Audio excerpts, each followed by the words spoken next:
tariff refund after the Supreme Court struck down some of the president's most sweeping levies. That's boosted the Michigan-based automaker's outlook for 2026. Budweiser has a long history in St. Louis, 150 years this year. Tracy Lauer, the chief storytelling officer. Beers originally, when they were first introduced in bottles, they were corked. The bottle cap wasn't invented until 1891, so oftentimes you'll find these wonderful pieces that advertise and market the brand that might be cork pulls. May 17th is the 150th anniversary celebration at the brewery. The Dow from Stifel this hour is unchanged at 49,167. Road work on 70 going east at 270. That's got the right lane closed. They've just cleared a crash on 44 just past 100 at Washington. It's a pretty quiet Tuesday weather-wise, but a secondary cool front will be coming by late today into the evening. Non-severe storms. So let's call it partly sunny. The bulk of the day is dry. A couple of showers, couple of non-severe thunderstorms late in the afternoon. 72 northwest flow. That northwest flow really gets established overnight with scattered showers and thunderstorms. 50 Wednesday, sunny, nice, cool. Northwest flow 68, 44 and clear and chilly Wednesday night. Thursday, sunny and 68 degrees. From the Saliga Heating and Cooling Weather Center, I'm meteorologist Dave Murray on 104.1 FM, KMOX. Sponsored by Artistic Decks. We've got 63 downtown at the Arch. I'm Michael Calhoun, KMOX News. Summer's here. Is your backyard ready? If you missed the spring rush, Artistic Decks can still make it happen. From premium wood to maintenance-free composite, get the quality you deserve. Don't wait. Call Artistic Decks today at 314-280-0821.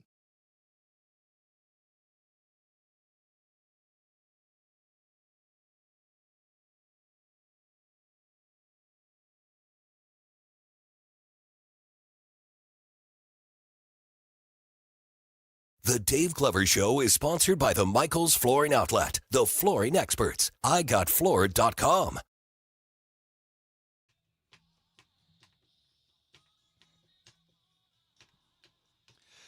Good afternoon, St. Louis, DGS 104.1 FM KMOX. A few minutes past 1 p.m. Going to start the show off today like we did yesterday with Dave Murray, but for a different reason. Hello, Dave. Hello there. So I don't know if Andrew really even briefed you on this, what I was wanting to talk about. But first of all, we do want to, get a postmortem on how it went last night, who got hit, who didn't, that kind of stuff. But I'm more interested in the media aspect of it. Okay. And it really just kind of came home to me yesterday because it ruined my whole show yesterday. My show was crap. And it was because we had 1 foot in the bathtub and 1 foot out and never really could do a real segment, but there was no real serious severe weather going on. And, I went to my bosses today. I'm like, that can't happen again. We need to have a better plan here. And that led to a larger conversation, which reminded me of the conversation you've had many times on the show about the media and severe weather. So that's the teeing it up part. Now It can go anywhere we want to go. But here's my fear, Dave. Not being a meteorologist, I know you have your own reasons. I fear that we're creating a society of the boy who cried wolf. Absolutely. Okay. You've really hit it right on the head. Okay. Take it away. That's the problem. Well, that's the problem. The problem, we'll talk about leading up. I mean, as of the stuff that happened yesterday, and it was severe, there's no question about it, up to northwest of St. Charles County and north. They got hammered with some ping pong ball size hail, some golf ball size hail. I mean, decent stuff. Warning wise, I think there were about 6 tornado warnings. Maybe one actually touched ground, but we don't know that for sure at this point. Straight line winds of 60 to 80 miles per hour, certainly something to deal with and something that gets your attention. But this event, what happened Monday afternoon into Monday evening, was put on the table like last Tuesday. And it got out of control. And it got out of control in media, old-time media. It got out of control, really out of control on social media. And it was getting labeled as the worst thunderstorm tornado outbreak ever. Yes. in the St. Louis area, ever. Monster, like we've never seen it before. And that's just inconceivable to me, that far out, that anybody would actually put that out, because it's baloney at that far out. You just can't do it other than to get the clicks, to get the ratings, to get whatever you're trying to get the attention, and then to keep it going. Yes, it was a severe weather event. No question about it. And people need to be prepared, but you don't need to start preparing 7 days in advance for it. And I'm sure people didn't. And so now when you look back on it and people are going, oh man, I thought it was going to be a lot worse than that. That's everything I was hearing. It was going to be horrible. It was going to be the end of the world kind of thing. And now they sit back the next time there's a warning. So what? Yeah. Who cares? You guys don't know what you're talking about. I know that happens with me. Yep. Happens with me too. We've talked about this over the last several days. I'm really upset about it. I'm upset that there are people out there that have taken a good science, a good forecasting science, and a good warning network and denigrated it. Just pushed it under the rock for somebody else's benefit. Any thoughts, guys? I'm annoyed because I missed the episode of Jeopardy I really wanted to see yesterday because they were covering Champions the finally storm. lost. Yeah. You know what? That all comes into play, though. That's all part of it. When I was on the air on television and we had severe weather coverage, I mean, that was what all the calls were. Get off the air, will you please? And you've got the worst case that I ever had was the Daytona 500. Ooh. Oh my word. And there was one point we had 10 different tornado warnings going across the viewing area. And you really had no choice. You had to be on, and you had to be on covering this stuff. And these were tornadoes on the ground. This wasn't indicated on radar. Oh, and I got to tell you that was a hit. Dave, have we changed what a tornado warning means? This is probably like me raising the windows in tornado, but I always thought that a watch was the conditions are favorable, and a warning was a tornado sighted. Well, it's changed in the point, and it really hasn't changed that much. It's either a tornado has been indicated on Doppler radar or sighted. And there is a difference there. You know, when you get an indication on radar, it can be, and we were talking about this yesterday. There are 4 or 5 of them where it was like, okay, I don't really see it. I don't see much on the radar. It's I could see maybe a little spot here, but it's not like a giant hook echo that jumps right out at you. But what you really want is a sighting. You want to buy a weather watcher or state police, local police, whatever the case may be, a trusted source. Yeah, I just thought, and I talked to my boss, Steve, and he thought it was a good segment. I just thought it was worth bringing up in front of the whole audience. I think all of this involved in this in the media have to be better, because this is going to lead to someone getting hurt or killed, because it's natural for humans. I can't remember the last time fire alarm went off in this building that I moved my ass at all. And I've never been like that with weather, but I'm starting to get that way. Yep. It's been going on for a long time. It's been building, and it gets worse and worse and worse. And I think that's why levels of television viewing have gone off. Now in severe weather, it pops right back up. But it's, to be perfectly honest, 24 hours in advance, that's when you want the information. And that's when it can be really good. Yeah.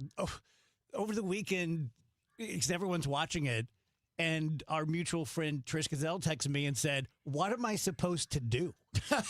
Right. She's like, it's 3 days away.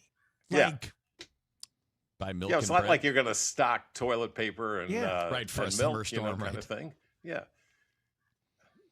I don't know. I don't know what you're supposed to do, other than maybe say, okay, well, what if we were in a tornado situation? Where would we go? If you don't know that already, where's your safe spot?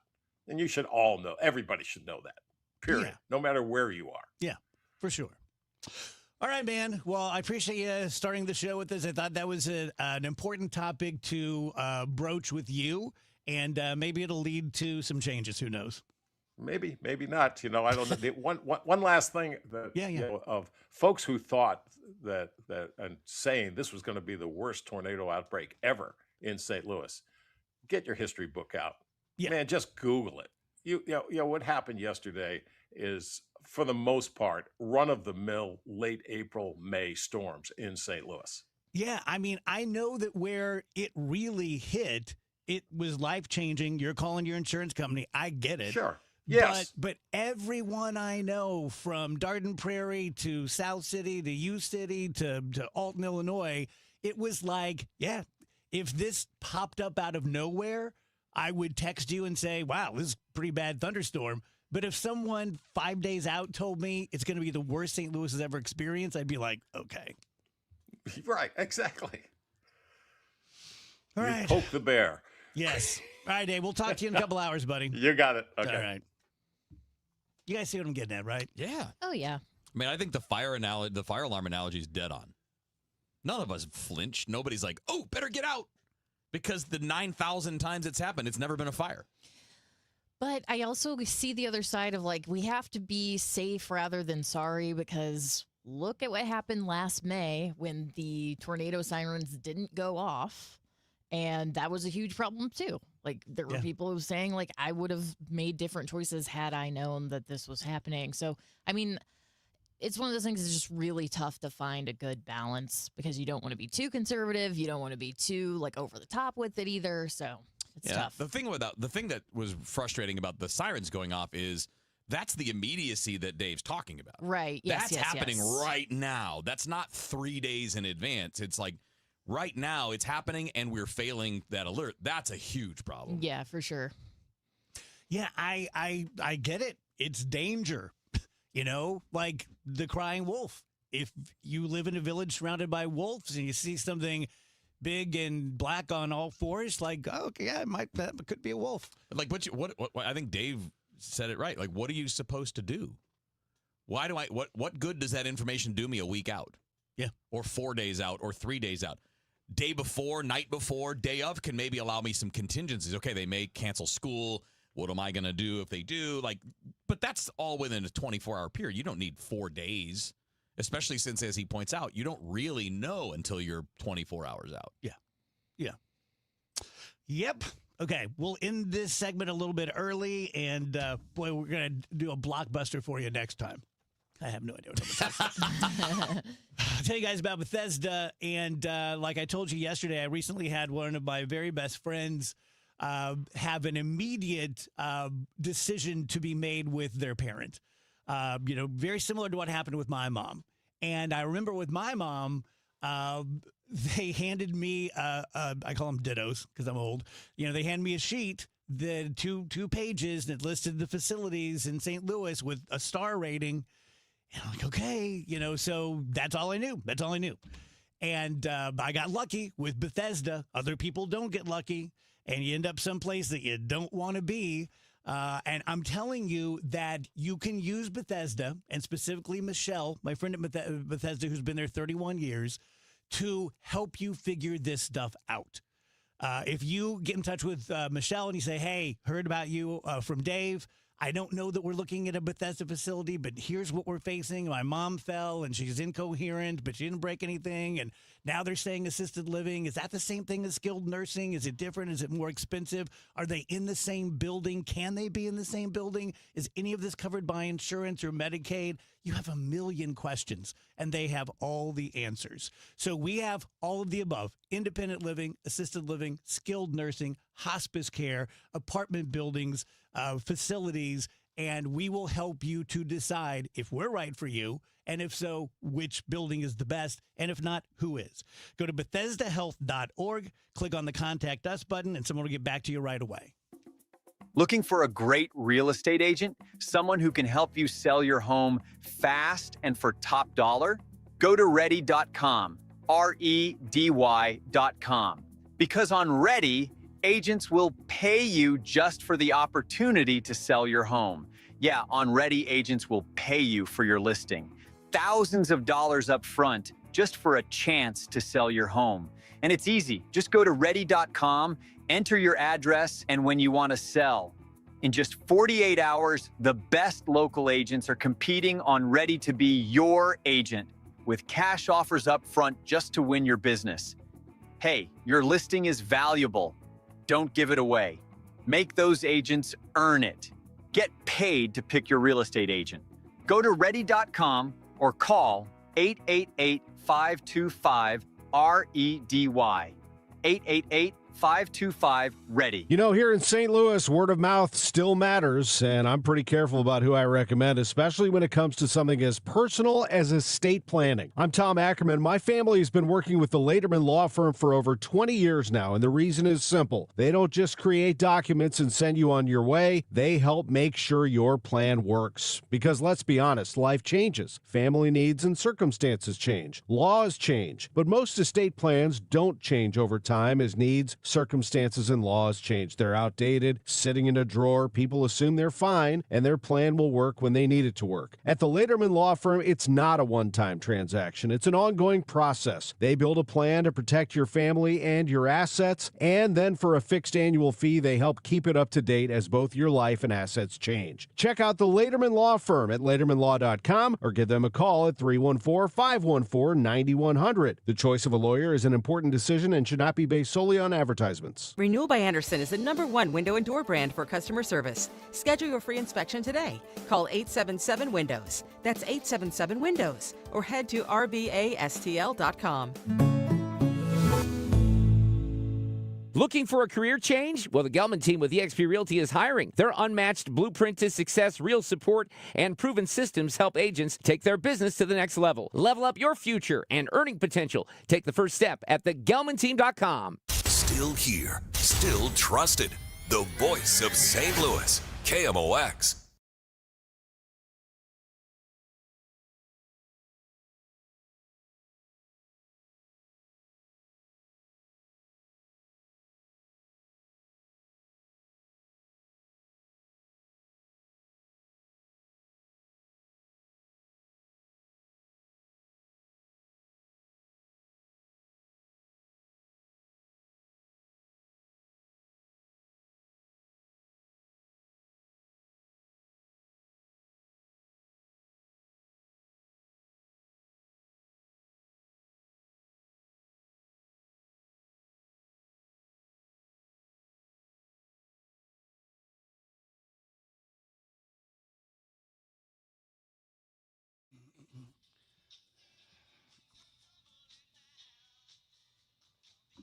This is a great song. Oh, yeah. I saw something today I've never seen before. I saw someone bring in leftover McDonald's for lunch. Who could do that? It was disgusting. Who did that? And the four of us rarely agree, all of us, on one thing. I think the three of us agreed that the one of us was weird. All right. He goes, all right. I accept that. It was still good.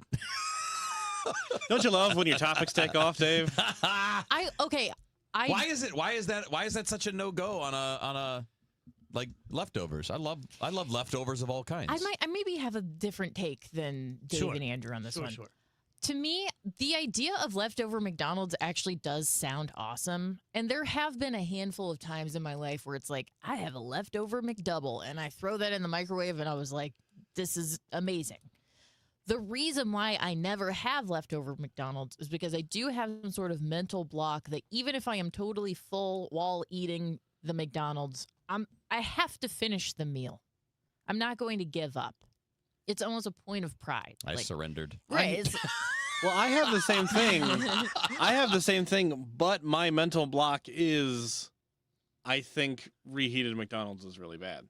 Oh. Now, I think the nuggets are fine, which Kevin, ironically enough, doesn't. He thinks they're really bad. I mean, they're not as good because they get a little soggy unless They get a little do it in the soggy, oven. Yeah. but I just feel like a McDonald's burger gets some kind of goopiness to it.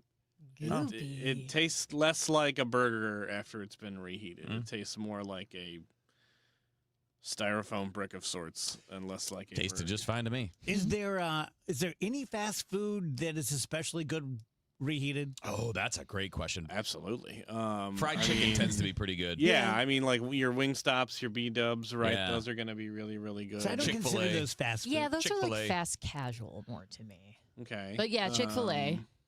Let's see. Well, all right, then let me try to go for like a pure fast food. Taco Bell is definitely not a leftover Yeah, option. that's one I don't Yeah. think I would really do. Okay, I was going to list that as a good one. So Agree to Really? disagree. What of the would it be like just a burrito or whatever? Yeah, just like Okay. a taco of sorts. See, I Throw that in the Taco Bell's microwave. one of my faves. I love Taco Bell. I do too. Yeah. But I treat it like I would treat a time bomb. Well, it is kind of in both ways. It's like I need to get this Taco Bell in me before it goes bad, so that it can go bad in me and then come out bad. Burger King is pretty good. Their burgers reheat a little better, I think, perhaps because of the charbroiling process. I'm kind of talking out of my butt because I don't know if I've ever done it. Yeah. I don't think I've ever tried Well, to you're heat not something up. you're not a big leftovers fan in general. Yeah. And to be clear, and like Rach, I typically finish I'm my just gonna plate. eat it. Yeah. Just Yeah. Finish my plate. it's exceedingly rare. Like I probably shouldn't even be giving opinions just because of the scarcity with which I will not eat every single bite that I'm given.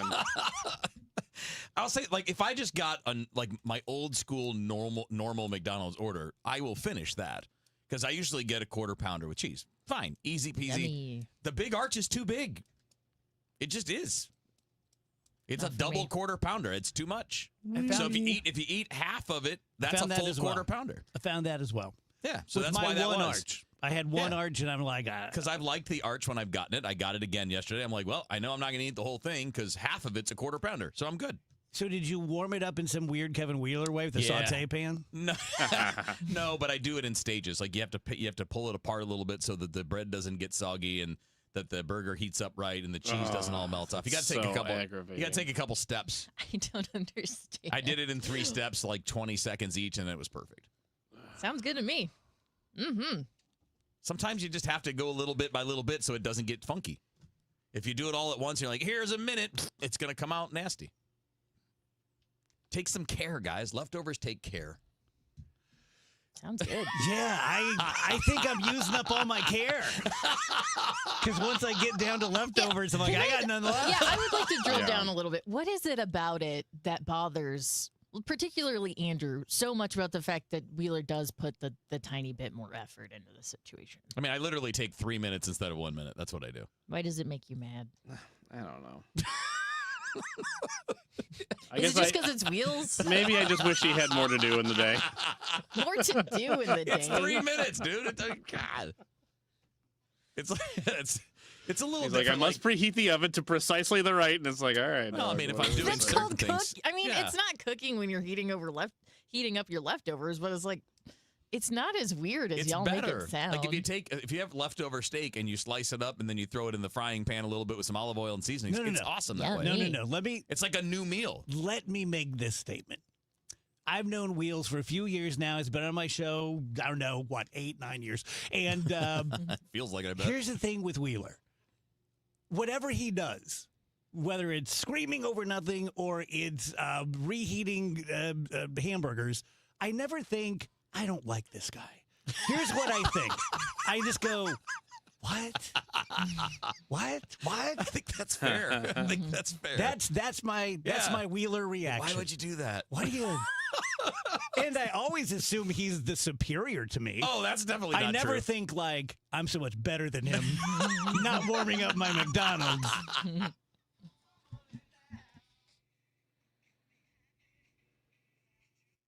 Chris Ronchi, Amy Mark Scores. The Chris and Amy Show. It's not the same old talk. It's fresh, it's different, and it's local. Chris and Amy dig into the news that matters, but they also keep it light, keep it fun, and keep you smiling. Serious when it needs to be, silly when it can be. That's pure entertainment with a local heartbeat. The Chris and Amy Show. Weekdays at 9 on the Voice of St. Louis. 104.1 FM. KMOX. Siteman Cancer Center Spotlight, and we are discussing esophageal cancer with Dr. Raymond Jin. Curative, that's a complex decision that involves what we call multidisciplinary care. So that involves a surgeon, a medical oncologist, radiation oncologist. So you need the expertise, and that's something that we have here at Siteman, especially geared for these esophageal cancer patients. Siteman Cancer Center, national leaders in cancer. Visit siteman.washu.edu. Tell you guys about Michael's Flooring Outlet, my oldest running client. I started in October 16th of 2000, and Mike joined me in November. So we've been together a quarter century. During that time, literally thousands and thousands of DGS listeners have been to one of the 3 locations of Michael's Flooring. It doesn't matter whether you're looking for hardwood or wall-to-wall carpeting. They will loom you an area rug, exactly the colors that you want, exactly the motif, tile, linoleum. And here's the thing. Our competitors sell against us by saying like, oh yeah, that's a seconds place. It's a cheapy place. Not at all. We have everything brand new in the box. We have Mohawk, Shaw, Coronet, all the big names like everybody else. We just charge less, which drives our competitors crazy, and we have better installation. Go to michaelsflooringoutlet.com to find the nearest location to you. Dave Murray's weather forecast is sponsored by Financial and Tax Strategies. We have a secondary cool front coming by late this afternoon into the evening. Let's call it partly sunny, but we start to open the door for a couple of showers, couple of non-severe thunderstorms late this afternoon, 72. Tonight, scattered showers and non-severe thunderstorms, 50 for the low. Wednesday, beautiful. Northwest flow, sunny, nice. Though a little cool, 68 degrees. How about 44 Wednesday night and Thursday, sunny and 68. Should keep it quiet Friday. From the Saliga Heating and Cooling Weather Center, I'm meteorologist Dave Murray on 104.1 FM, KMOX. If your retirement plan is mostly what if and a little fingers crossed, you deserve better answers than that.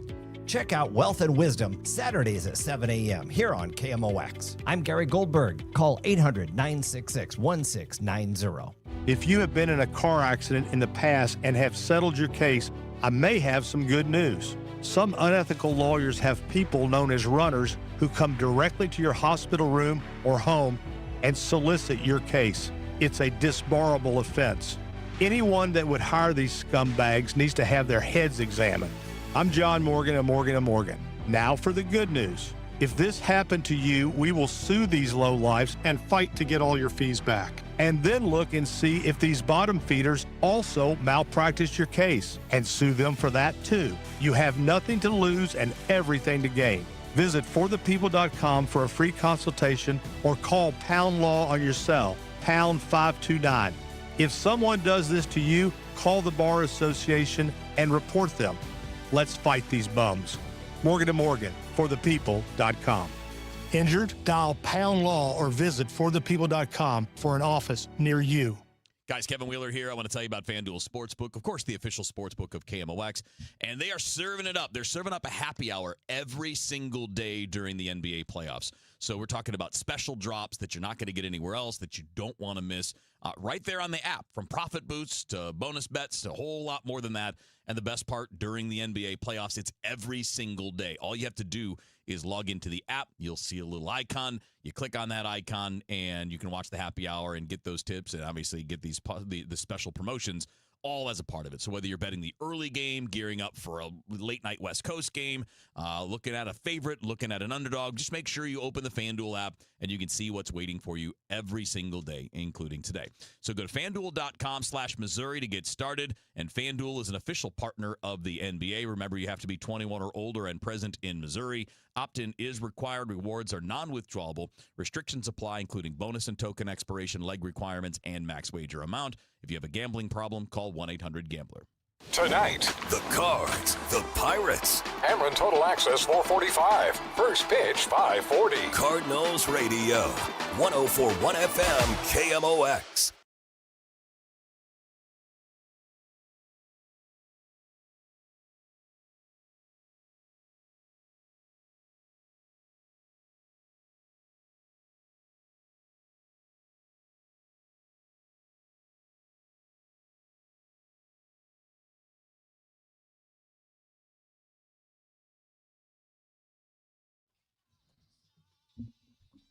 Little triumph.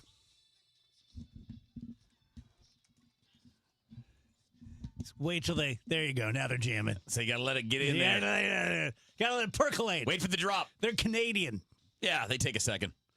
Welcome back, DGS 133.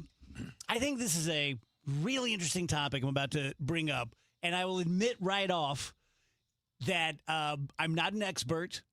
There wasn't a lot of background given, but the Pope has said in the last few days that the Catholic Church is going to start focusing less on sexual issues and more on justice and inequality. And I'm not Catholic. Maureen and Phoebe are Catholic. Well, Maureen's Catholic. I'm not sure about Phoebe, but I'm just saying.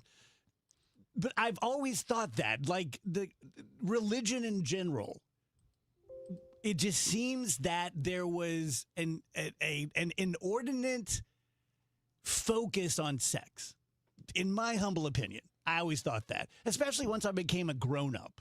Like, it's one thing if you're telling your 16-year-old you're going to go to hell if you sleep with your boyfriend kind of thing. But when you get in your 40s, 50s, 60s, you start going like, really? Is that big? Sex that big a deal? Like, that's kind of what you're focused on here? So anyway, the Pope seems to agree and says, and what I don't know is how that will look on the ground. But he was talking about same-sex marriages and different things and just said, hey, in general, the Holy See is going to focus less on this, just so you know. Yeah, I think he said that doctrine's not changing. Right. Just what you're focusing your efforts on. Where they're spending their time. Yeah. Yeah. How does that hit you as a Catholic? I mean, as someone raised Catholic who doesn't play the game anymore, I like the idea of focusing on the key messages that we know exist, which is help people that need help, right? I mean, like, to me, that should be the focus. And ideally, and it doesn't have to be the only thing, right? It's a big organization. They can do lots of things. But if you're going to pick one thing to focus on as one of the largest organizations on the planet, helping people that need help would be right there at the top of the list and should be number one, in my opinion. Yes. Other things can be there, but that should be the primary focus. Yeah, and Reverend James Keenan is a Jesuit priest, and he's also with Boston College. He says that the Pope is merely stating that the Vatican has a hierarchy of concerns, and the perception that matters of sexuality have singular priority of place is not the case. Yeah. So yeah, just exactly what you just said, Dave, is like, I do think there is this perception of like, we spend so much time talking about gay marriage and abortion and premarital sex, and it takes up so much of the conversation, and the Pope is just trying to say, let's focus on the other issues, A and 2.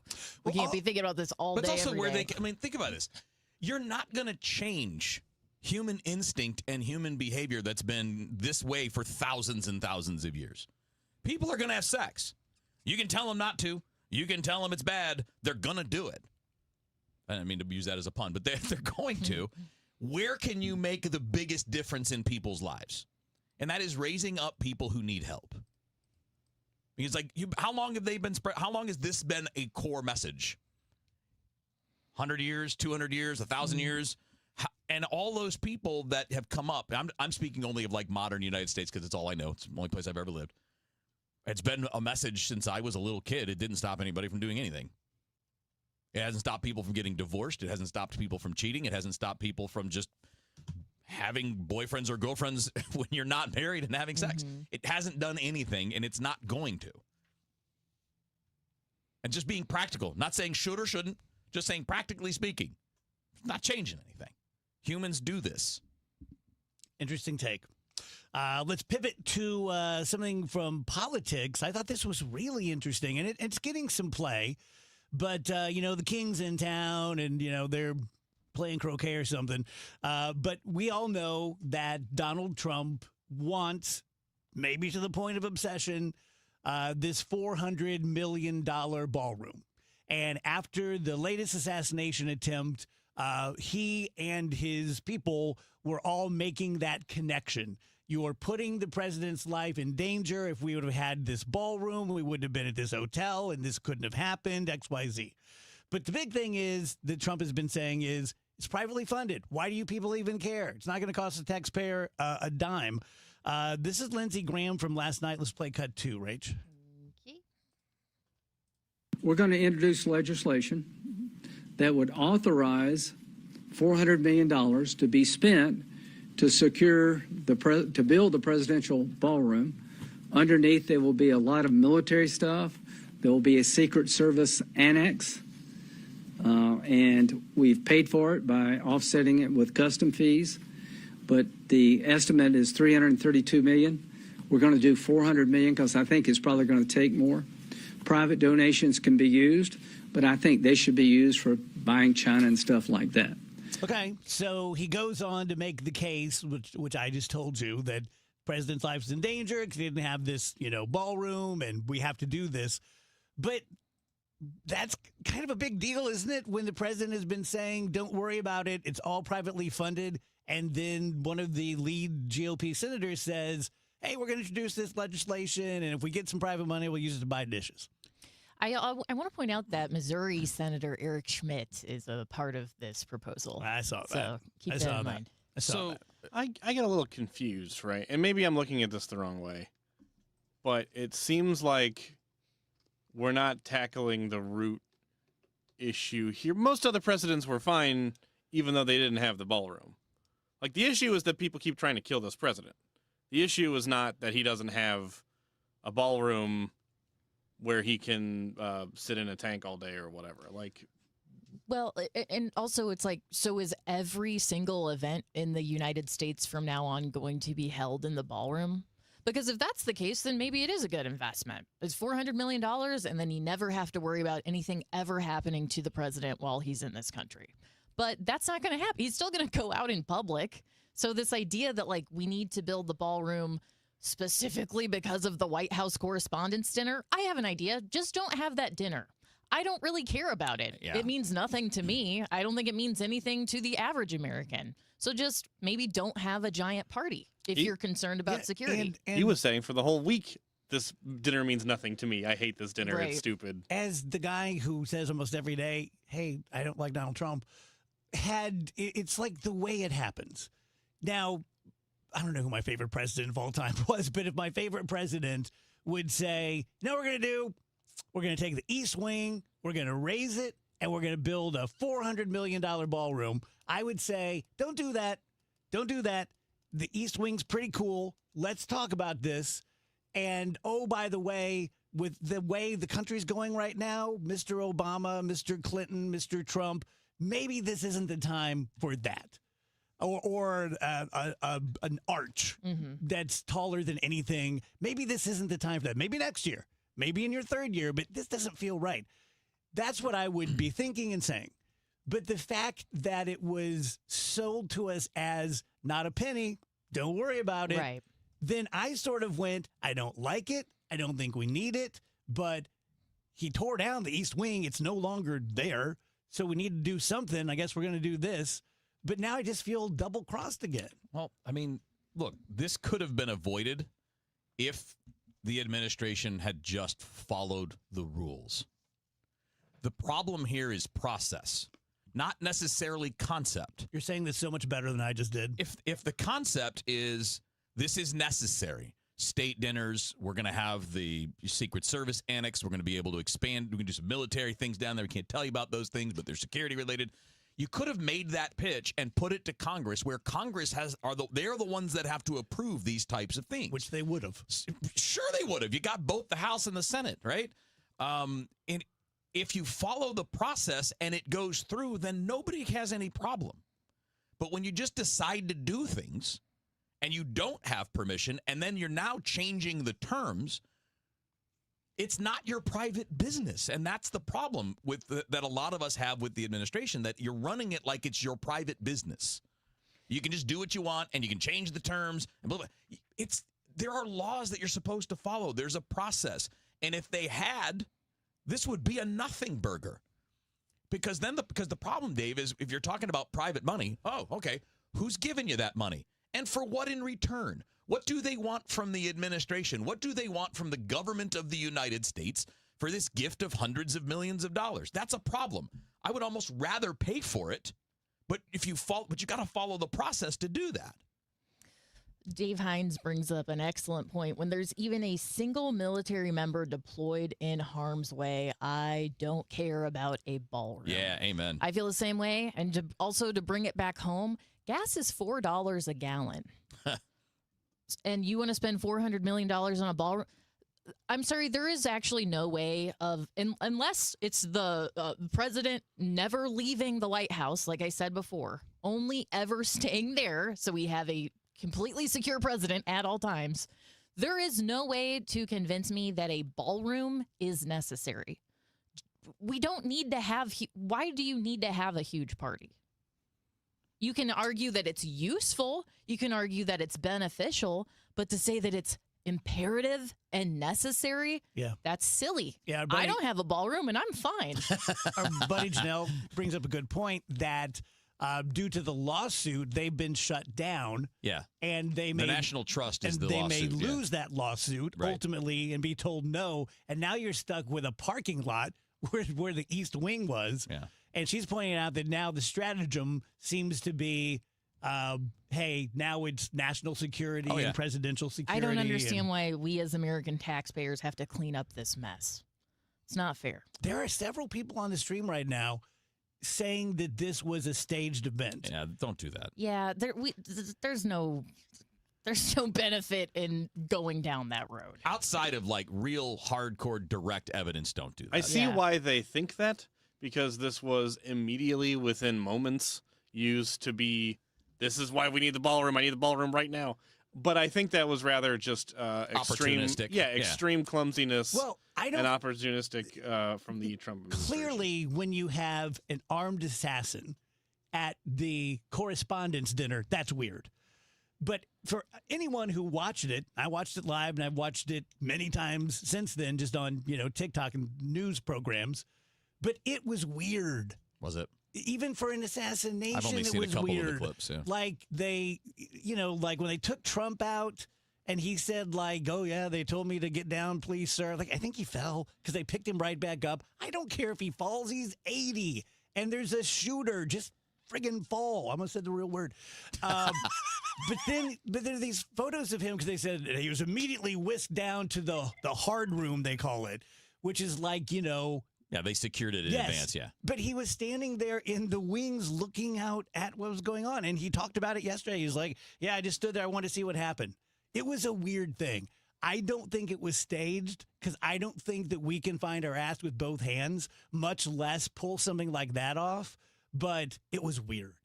The whole thing was very odd. Yeah. Well, and part of that, like, it's not, to me, it's not that straining. It's not straining me that much to realize that he can be weird.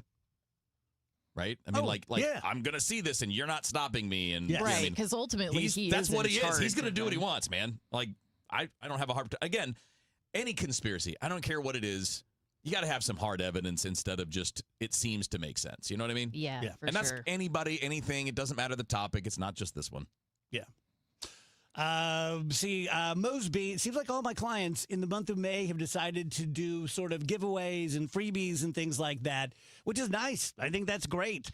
And if you're really lucky, if you were already thinking about remodeling your home and you're already thinking about using Mosby, which is an excellent decision, and they're going to be giving you stuff like something as simple as an exterior door. You get all free hardware with an exterior door purchase.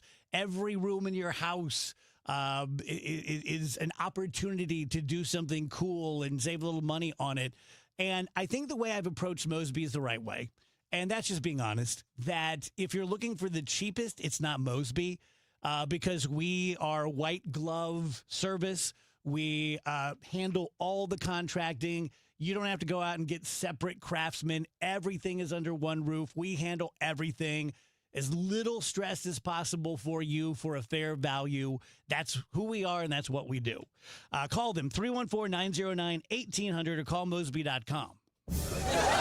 Get ready to laugh out loud, St. Louis. The outrageous Broadway hit Spam-A-Lot is riding into the fabulous Fox Theater May 5th through the 17th. From the twisted minds of Monty Python, this Tony Award-winning musical brings you killer rabbits, dancing knights, and non-stop hilarity. It's the legend of King Arthur like you've never seen it before. More information can be found at KMOX.com/events.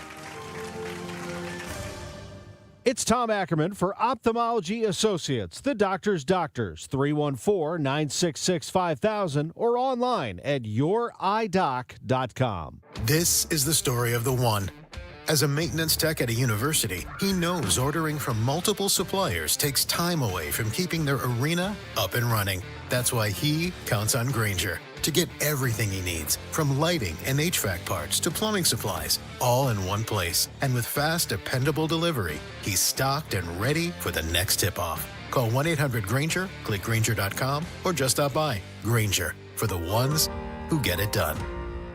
It's already April. Maybe you're planning to have some get-togethers, a graduation party, Father's Day cookout, who knows? But is your outdoor space ready? Maybe you never got around to all those improvements you had been planning. Call Chesterfield Fence and Deck. Chesterfield Fence and Deck is the sign you have the very best. And whether you're looking for a new deck or a patio, a pergola, a sunroom, a screen room, or all of the above and then some, Chesterfield Fence and Deck can make the magic happen because they have 58 years of experience and they have thousands of satisfied customers, and they offer real value because when you spend the money, you get a project that is going to last for years to come. They only ever use the highest quality materials. They have their own installation crews. That's important because those crews have years of experience. If you mention me, Debbie Monterey, they'll offer you 20% off your next outdoor project.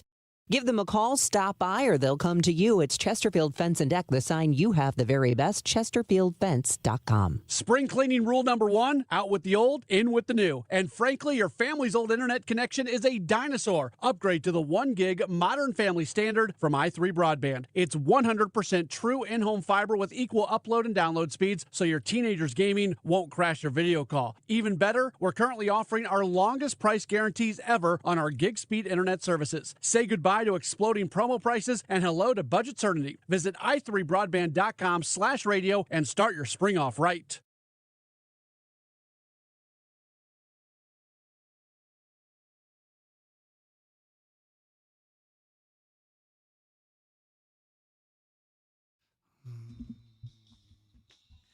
Welcome back, guys. DGS 150. Attorney Brad Young joins us at the top of the hour. So just a few minutes from that, we'll do some of his interesting cases. We'll talk some politics with him. Brad is our resident, reasonable. I'm not sure if he calls himself MAGA, but he's definitely conservative. He's not MAGA. I would say he's kind of in the same vein as a lot of other guys. But he's great to talk to. What was I going to say? Shoot. No one say anything. I can bring it back. What? Oh. It just kind of made me laugh at another person's expense. But with the correspondence dinner, they had the president, the vice president, the speaker of the House, like the whole, Megillah.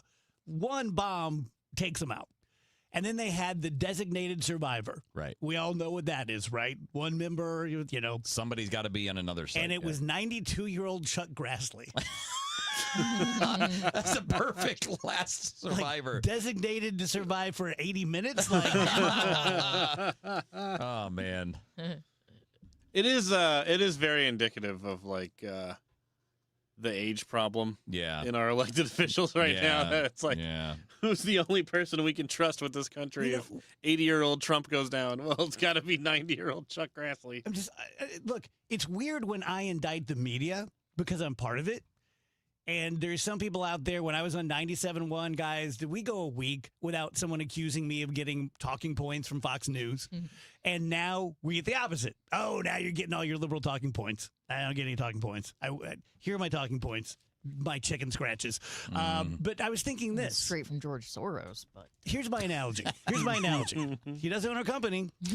When I was a kid, you can imagine I was a little fruit, and anytime someone would come to the house as company, I wouldn't leave them alone. I would run in my room, feverishly look for something interesting, grab an object, run out there, put it in their face, and be like, it's a potato, right? So I was just constantly like, oh my God, that's how the media is today. I know that things change. I know that stories evolve. I know that some things get on the back burner because this is more important now. But doesn't it also seem intentional? Like there's, I'm not saying there's one guy back there like Vishnu who's like, now we do this. When's the last time you heard about Ukraine? Yeah. Yeah, it's intentional, but it's intentional in a way that we're not in a different way than people typically think. It's not intentional in trying to drive thought.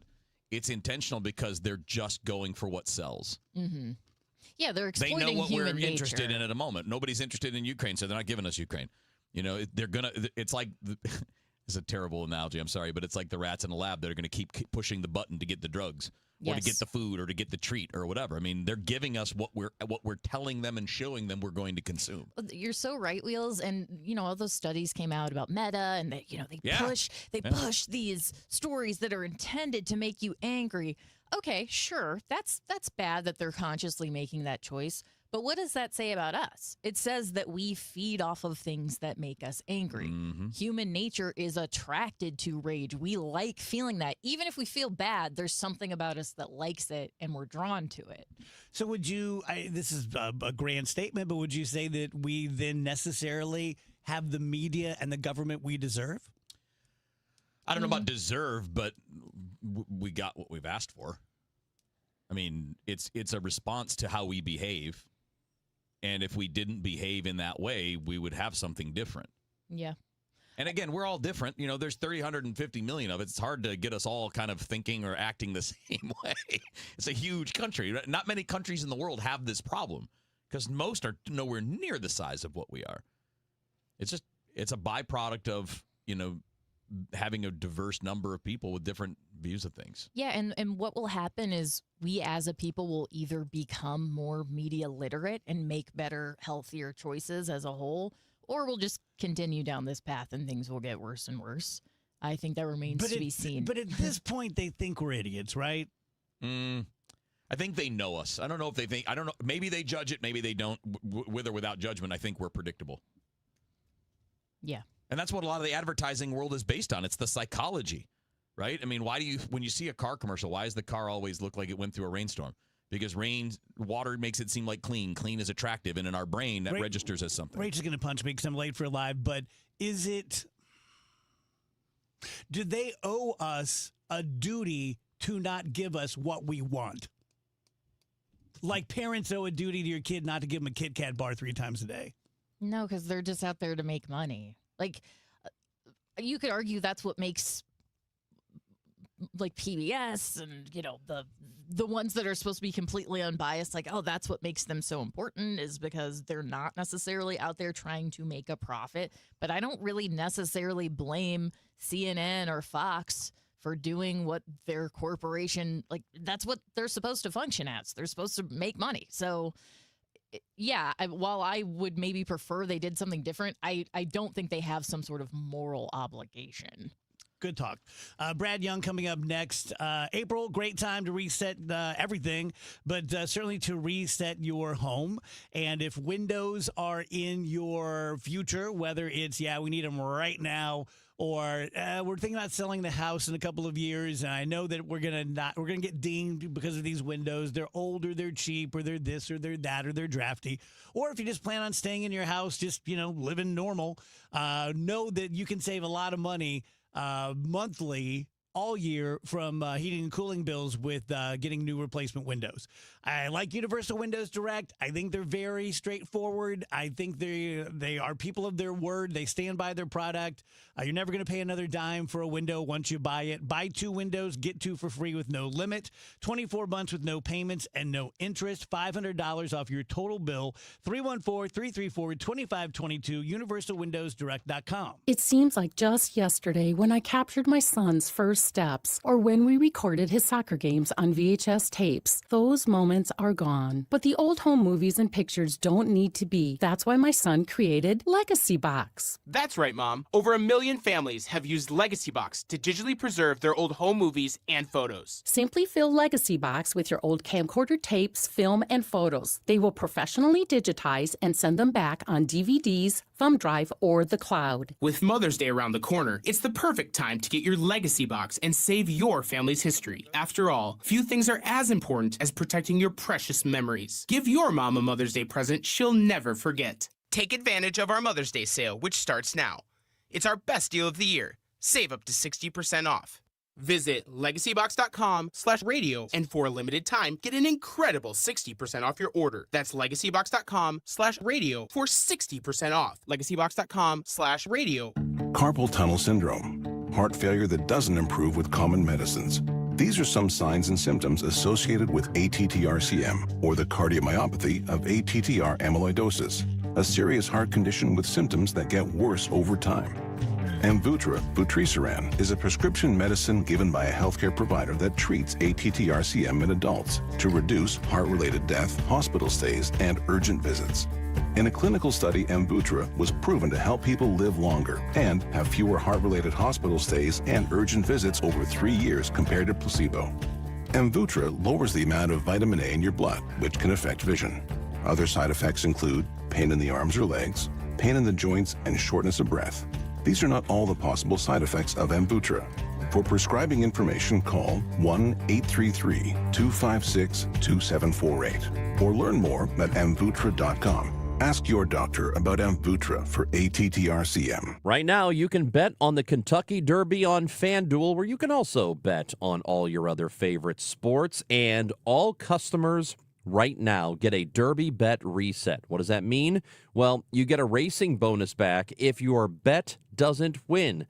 The app is super easy to use. I've been telling you about it for months, and you don't have to be a horse racing expert to get in on the Derby Day action. A lot of people are, and you can do the same. Bet the fastest 2 minutes in sports on FanDuel. Kentucky Derby and Kentucky Oaks are registered trademarks of Churchill Downs Incorporated. Must be 21 or over and present in Missouri. Verified FD racing account required. Refund issued as non-withdrawable racing site credit that expires 9 days after receipt. Max refund $10 unless otherwise specified. Restrictions apply. See terms at racing.fanduel.com. Gambling problem? Call 1-800-GAMBLER.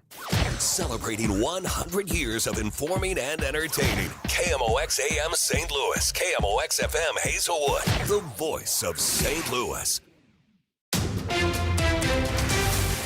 At 2 o'clock, it is a cloudy sky. Right now, 65 degrees downtown at the Arch. Former FBI Director James Comey has been indicted again, this time over a social media photo of seashells arranged on a beach that officials say constituted a threat against President Trump. That's according to a person who was familiar with the matter but not authorized to publicly discuss it and confirmed the indictment to the Associated Press. The charge or charges against Comey are unknown. It is the second criminal case the Justice Department has brought against the longtime Trump foe. Comey says he assumed the arrangement of shells reading 8647 was a political message, not a call to violence against the president. Consumers are struggling to handle skyrocketing gas prices amid the war on Iran. AAA says the price of gas is the highest it's been since April of 2022 as peace talks between the U.S. and Iran are at a standstill.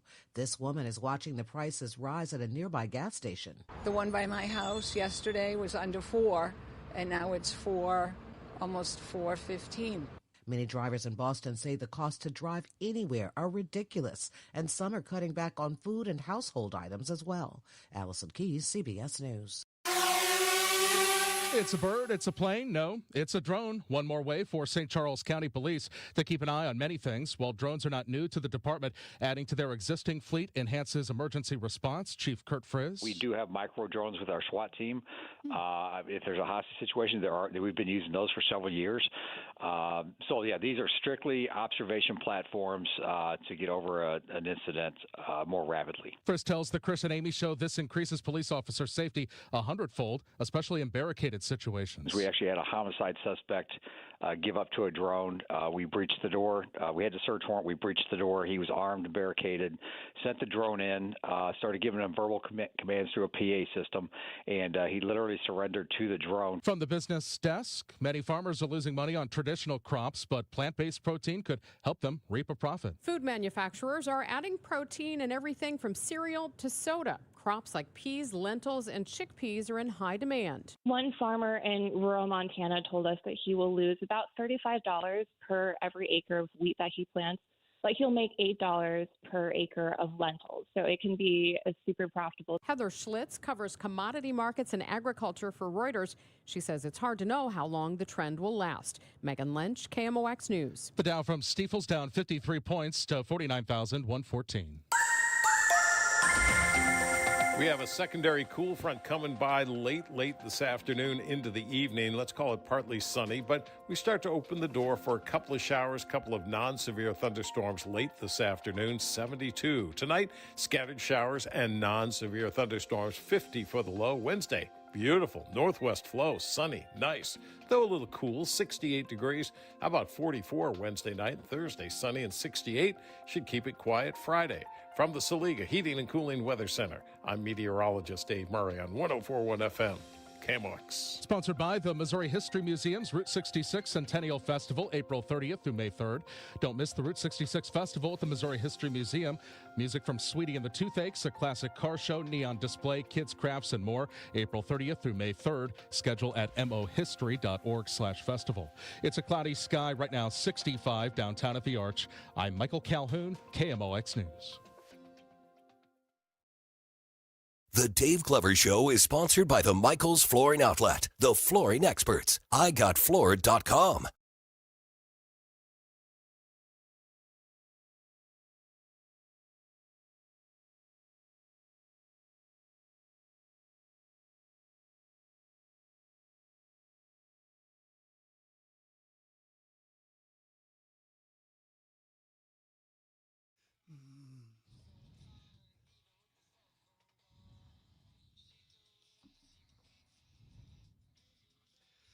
Welcome back, guys. DGS on KMOX. Few minutes past 2 p.m. Time to talk to our friend Brad Young. Hello, Brad.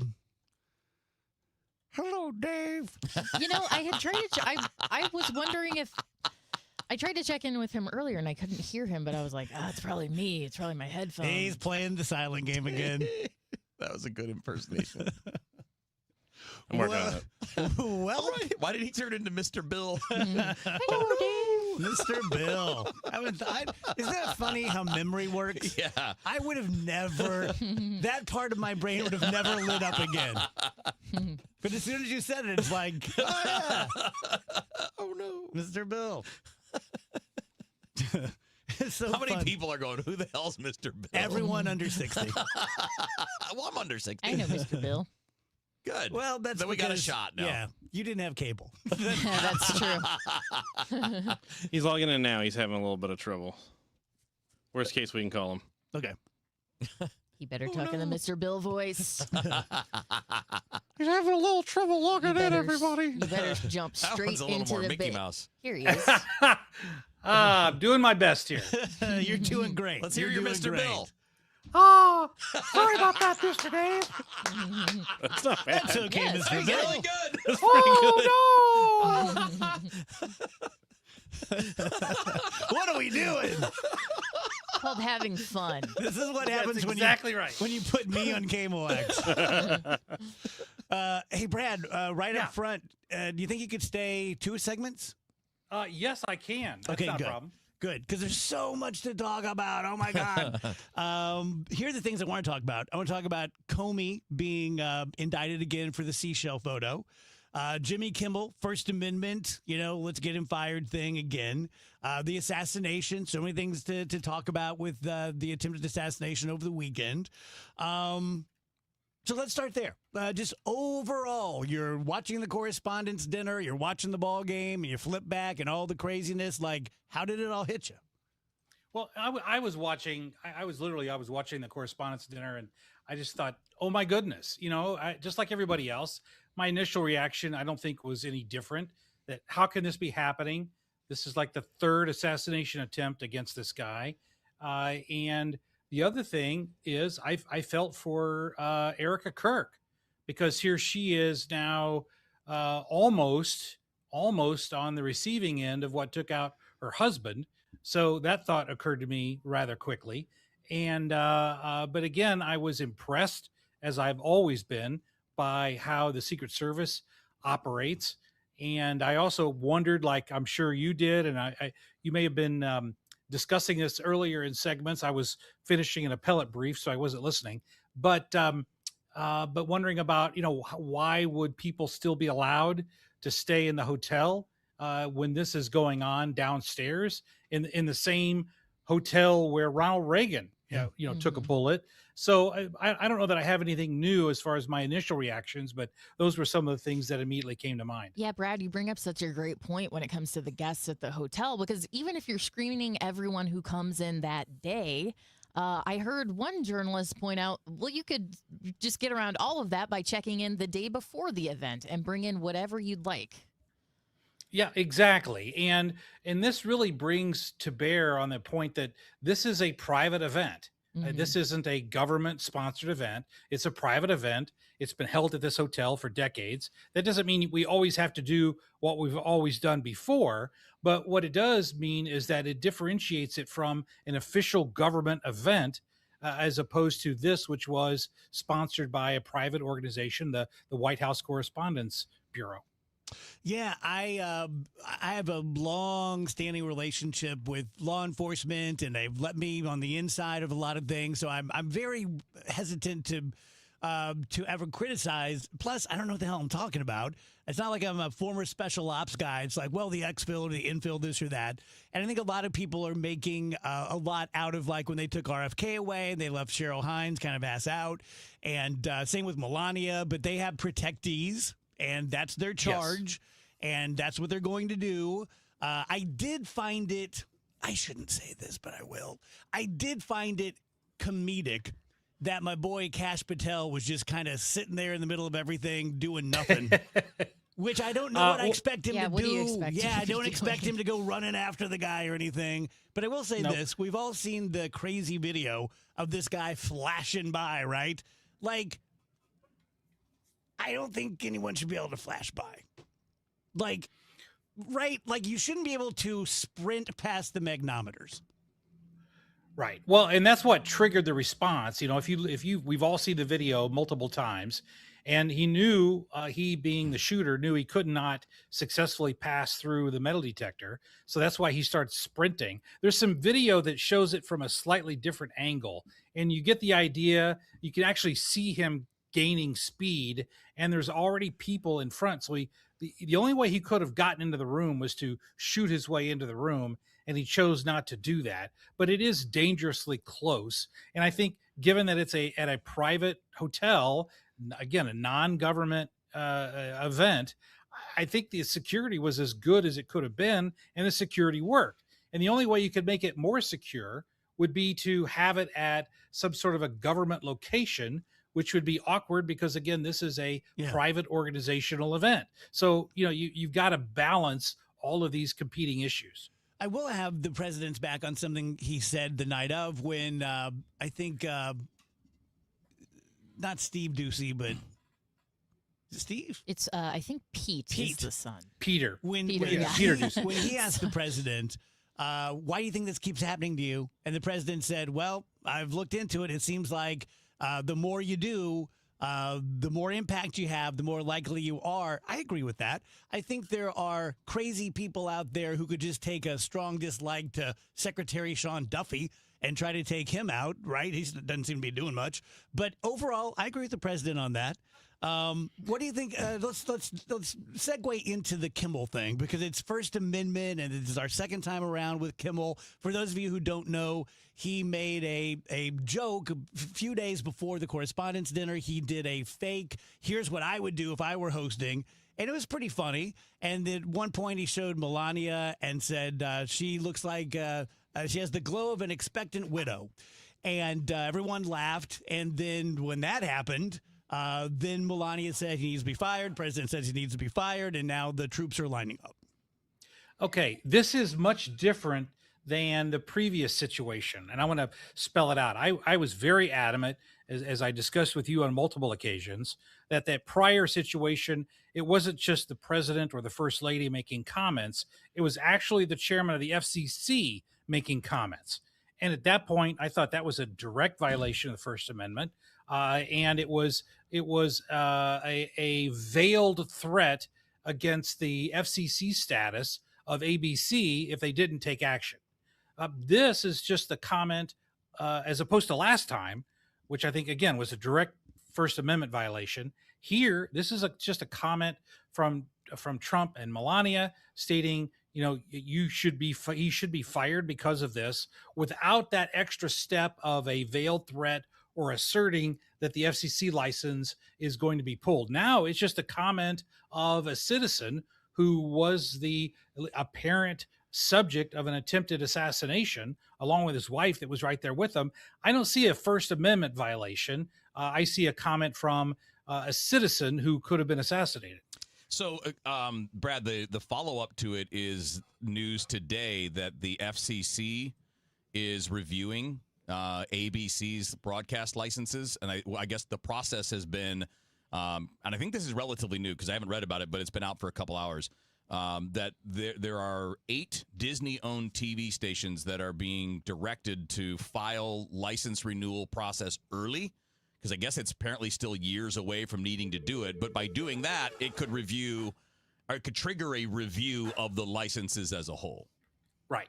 Now, therein, I didn't read that, Wheels. But in light of that information, my argument would still be that what the president said is fine, what Melania said is fine, but any actions by the FCC to try to put those licensing in question because of comments made by Jimmy Kimmel, that would be a First Amendment violation. Not the comments by the president, right? But the actions of trying to put those licenses in jeopardy, that would clearly be a First Amendment violation. Yeah, it makes sense.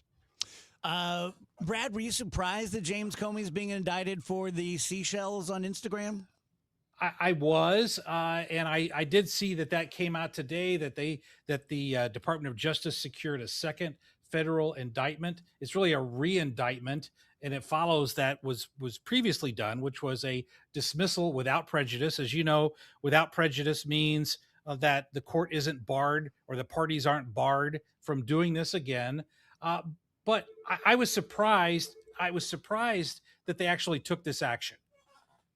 Do you think so? What is the action, by the way? Is it some sort of what's he being prosecuted for? And for those of you who have forgotten, his story is he was walking along a beach with his wife and he saw these seashells in the shape of 8647, and I guess they said they didn't know what it meant. I didn't know what it meant. But once someone said, "Oh, it means 86, which means to kill; 47, it means to kill the president." Or to throw out or to get rid of. Discard, I mean, it's used in different contexts. Now, Brad, if I'm not mistaken, we don't have clarification on exactly what this is.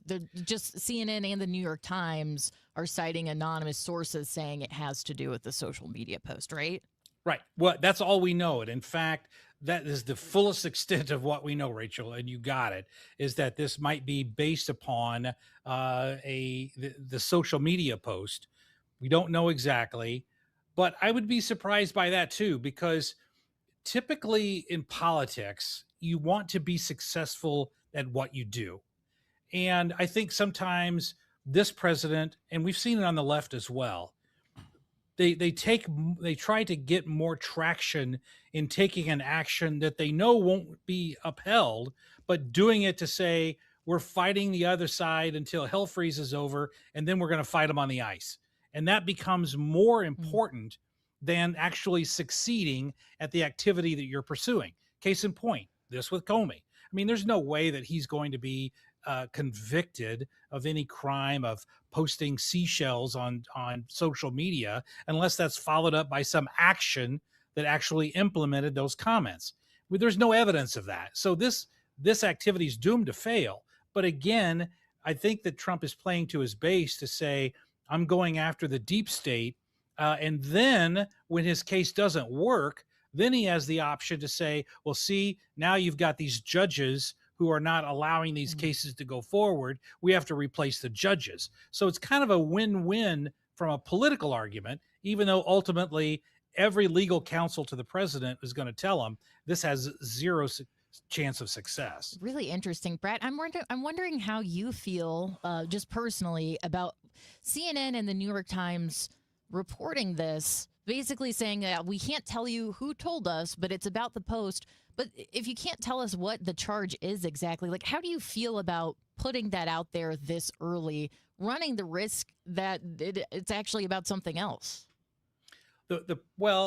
My wife was a graduate of the Missouri School of Journalism, and her and I talk all the time about journalistic ethics. And no, that's not an oxymoron. And one of those points is that today, that differs from years past, is that today being the first with the story is far more important than being accurate. And so I'm sure what we're doing here is that they're trying to be the first to get the story out. And if it's not right, they're not going to care because nobody's going to remember that. But the other issue here, though, is this. It could be that the sources who are giving this information are not wanting to go on the record because disclosing information from a grand jury is in of itself is a crime.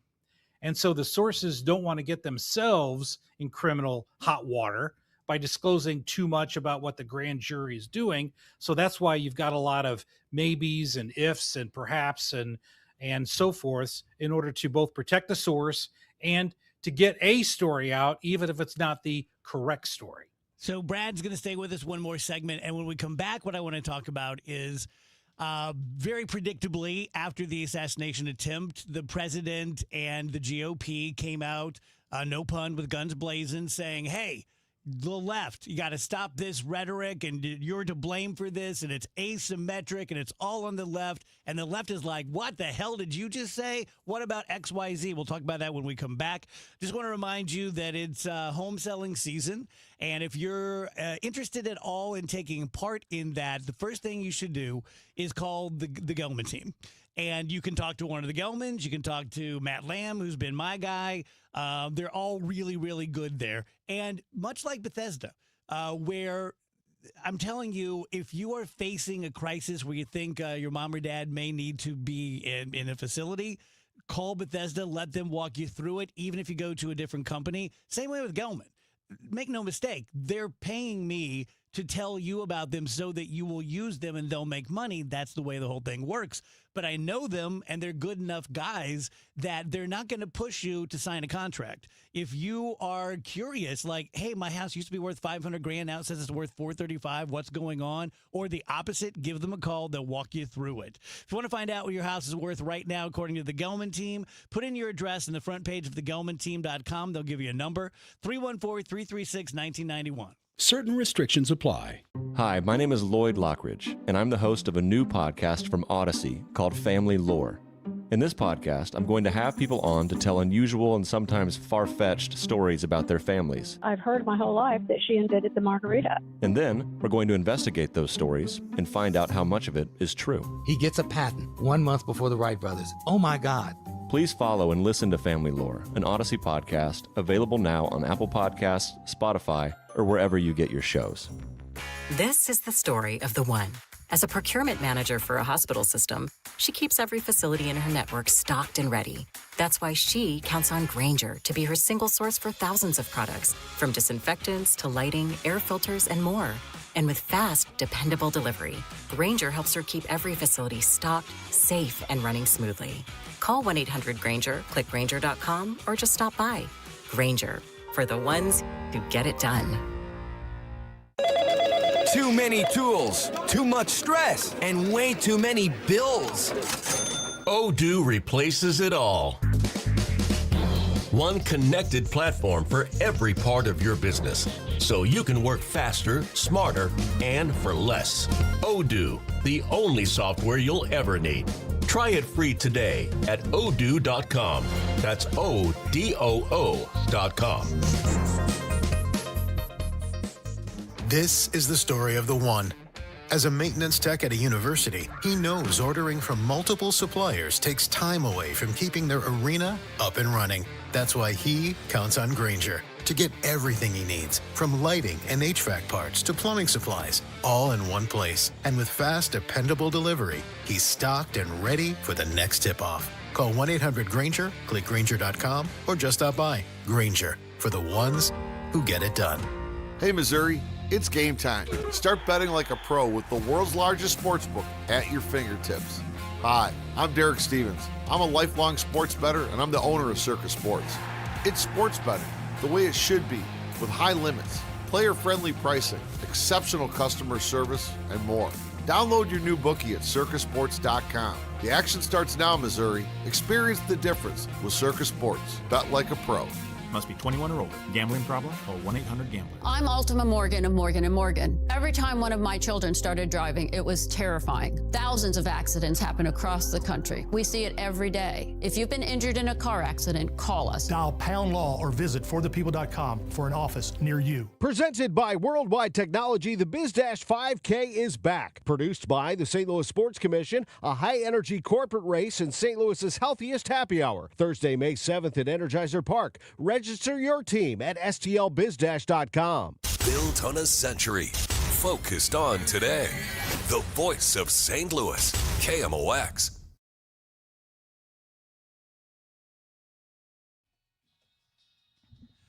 Welcome back, guys. DGS. Attorney Brad Young is with us.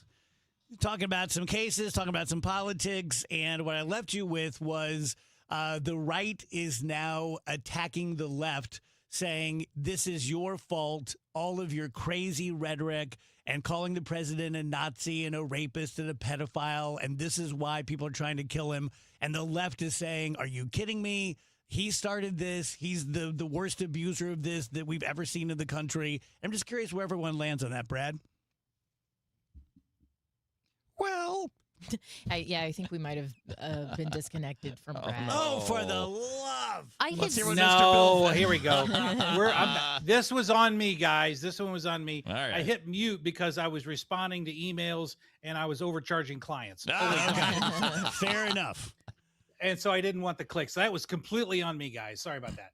So, no, Hakeem Jeffries has come out and said, what are you talking about? Rhetoric. And he's given examples over the last couple of days from January 6th of statements that were perceived to be targeting election workers, and especially the personal attacks and smears. So, number one, I think we can all agree that the political rhetoric is way too high. Yeah. Number two, we can also understand historically that the political rhetoric has, for most of our country, been extremely high. I mean, the stuff that was done in the 1800s is just as bad, if not worse, than what we hear today. So those are two things we have to keep in mind. But the only line of demarcation that, to me, is what is crossed when the rhetoric goes against Trump is the comparison to Hitler. Because and the reason why I say that's the line that you shouldn't cross, up to that, I mean, where everybody's talking smack on both sides. But the Hitler line, to me, is over that line, because if anyone remembers that one, it was a great Stephen King book that became a movie. And it was, if you could go back in time and kill Hitler, would you do it? Well, who wouldn't do that? Okay. Anybody with any sense, if they had a chance to kill Hitler, would do it. And so by making that comparison to Hitler, who last time I checked, again, I'm no big fan of Donald Trump, but he hasn't killed 6 million Jews.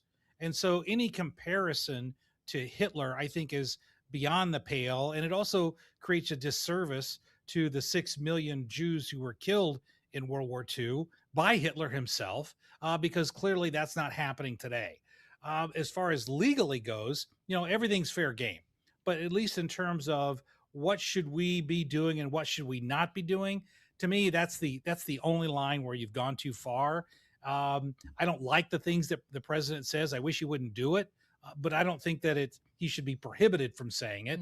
And likewise, the statements about the January 6th, the comments that the president made. Yeah, he made some statements that I think were reckless and shouldn't have been made, but they certainly don't meet the Brandenburg versus Ohio test of banning it. So, yeah, bottom line is we could all bring down the rhetoric. Doug online says, we're not saying he's Hitler in 1944. We're saying he's pretty close to Hitler in 1932. I don't think you can invoke that name without including the 1940s. You know what I mean? Like, it's all attached to that name. It doesn't like saying it's early Hitler versus later Hitler is not really a good differential. Yeah, I mean, isn't that kind of a difference without a distinction? I mean, as Kevin says, to say Hitler, it's Hitler. You're taking the whole package, right? If you call someone an adulterer, you're not saying, well, we went to third base, but we didn't go all the way. I mean, you're making the whole assertion there, and I don't think how that you can parcel out any comparison to Hitler. All right, Brad, thanks for the half hour. We appreciate it. You can bill me as usual.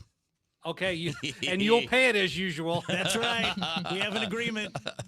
Tell you guys about Stewie at Stewart's American Mortgage and the Bagel Loan, and I'm going to do this as simply as I can. Stewie has made a financial decision to do his loans in such a way that allows him to pay all of your fees. Every other mortgage person within the sound of my voice could make the exact same decision and do the exact same thing, but they've decided to put that money in their pocket. Kind of a dirty little secret in the mortgage business. Just 2 weeks ago, maybe last week, someone from the show was going through the process with another company, and they were not happy, and they said, hey, I heard this guy on the radio talking about Stewie, and the guy said, we can't match what Stewie does. So if you are interested in a debt consolidation or refinancing, or you're looking at buying a house, you want to get pre-qualified, Stewie's great at all of that. He is completely obsessed with customer service. You will have his cell phone number, and you can call it at 3 in the morning and say, Stewie, I'm a little bit nervous about this, and he'll talk you off the ledge. 314-324-4440, 324-4440. Google the Bagel Loan, NMLS 226715. Who's been talking about St. Louis sports since 1985? Bernie Nicholas. If someone would have came to you at the beginning of the season, beginning of the regular season, and said, hey, Jordan Walker's going to have more home runs, more RBIs, a higher OPS, higher batting average than Shohei Ohtani, what would you say? Then saying you're crazy. I'll take it. He's having an incredible season. He really, truly is. Bernie Nicholas. Hear what he has to say on the voice of the Cardinals, KMOX. Dave Murray's weather forecast is sponsored by Chesterfield Fence and Deck. Chesterfield Fence and Deck is your premier provider of fences, decks, patios, sunrooms, and more. Call them for a free estimate today, now offering 20% off your next outdoor project. Chesterfield Fence and Deck, chesterfieldfence.com. We have a secondary cool front coming by late this afternoon into the evening. Let's call it partly sunny, but we start to open the door for a couple of showers, couple of non-severe thunderstorms late this afternoon. 72. Tonight, scattered showers and non-severe thunderstorms. 50 for the low. Wednesday, beautiful. Northwest flow, sunny, nice. Though a little cool, 68 degrees. How about 44 Wednesday night and Thursday? Sunny and 68. Should keep it quiet Friday. From the Saliga Heating and Cooling Weather Center, I'm meteorologist Dave Murray on 104.1 FM, KMOX. Taking care of your health should be simple. And with the Neovitin monthly subscription, it finally is. Choose your doctor-formulated multivitamin and we'll deliver it straight to your door every month. No more running out, no more remembering to reorder, just consistent nutrition made easy. Plus, subscribers save 10% every month and can pause or cancel at any time. Visit neovitin.com and start your subscription today. Neovitin, trusted nutrition every day. Man, I love this place. I've been surfing here since I was a kid. Now, seeing my grandson out on the water, it means everything to me. Watching him and taking in the blue waves, the sea breeze, the blurry horizon. If you have geographic atrophy, or GA, subtle changes in vision could mean it's progressing toward irreversible vision loss. Izervay is proven to slow GA progression and could help preserve your vision for longer, so you may keep seeing the world around you. Izervay, or avacincaptad pegol, is an eye injection. Don't take it if you have an infection or active swelling in or around your eye. Izervay can cause eye infection, retinal detachment, or increased risk of wet AMD. Izervay may cause blood in the white of the eye, blurred vision, or a temporary increase in eye pressure. Do not drive or use machinery until vision has recovered after an eye injection or exam. Ask your retina specialist how you can slow your GA with Izervay. To learn more, call 1-855-IZERVAY or go to izervay.com. Paid for by Astellas Pharma. Tonight, the Cards, the Pirates. Ameren Total Access 445. First pitch 540. Cardinals Radio, 104.1 FM, KMOX.